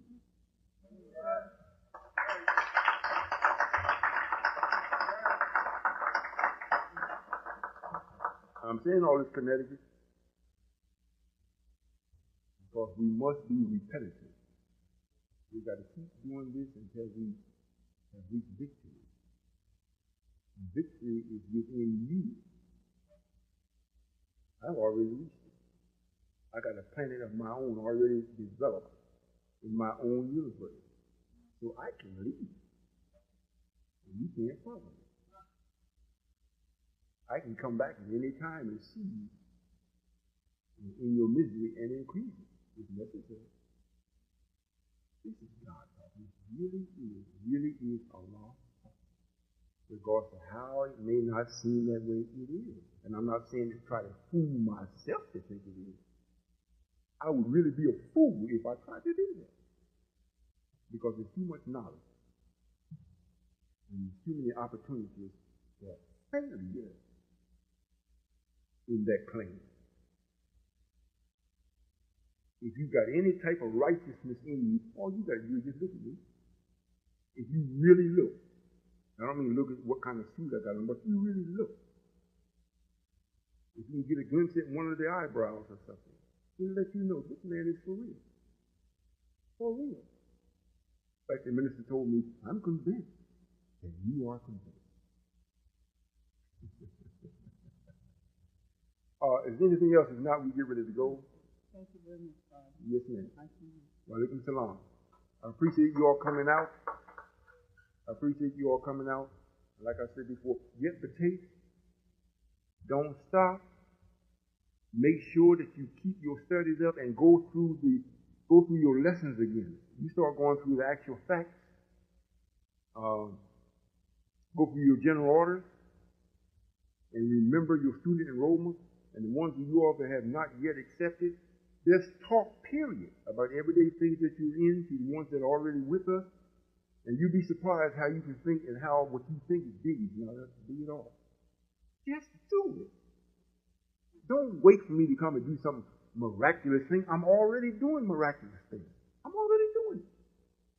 If I can get my brother, what we call Uncle Bobby, to get ready, he and his wife load the pickup up with watermelon, come all the way up here just to bring some watermelon. You know, he and I sit through the table many times, just he and I talk and go over there. We're losing money as far as money, but we're not doing it for money. For me to be able to do this is miraculous. You know, if you have something to give, give it. If you don't have it to give and you have it in your heart to really give, I will make sure you have it. But don't trick me. I give it to you, and then you say, well, I'll give a portion of it because I really need this. What you really need is for this to magnify. That's what you need. Believe me. When white folks start coming and giving, then you come to give, there won't be no need for giving. Matter of fact, it almost be a burden to take from you because we won't be growing fast enough to accept it. You should give now where you know it's a part of you. You won't say, well, this is Father's nation. It's yours. Well, how do you say it's yours? Because we get, and this is another thing with the ones that's with Minister Farrakhan. You know the brother that was on the tape when I was right there in 1995, Brother Benny, that said that I was an angel?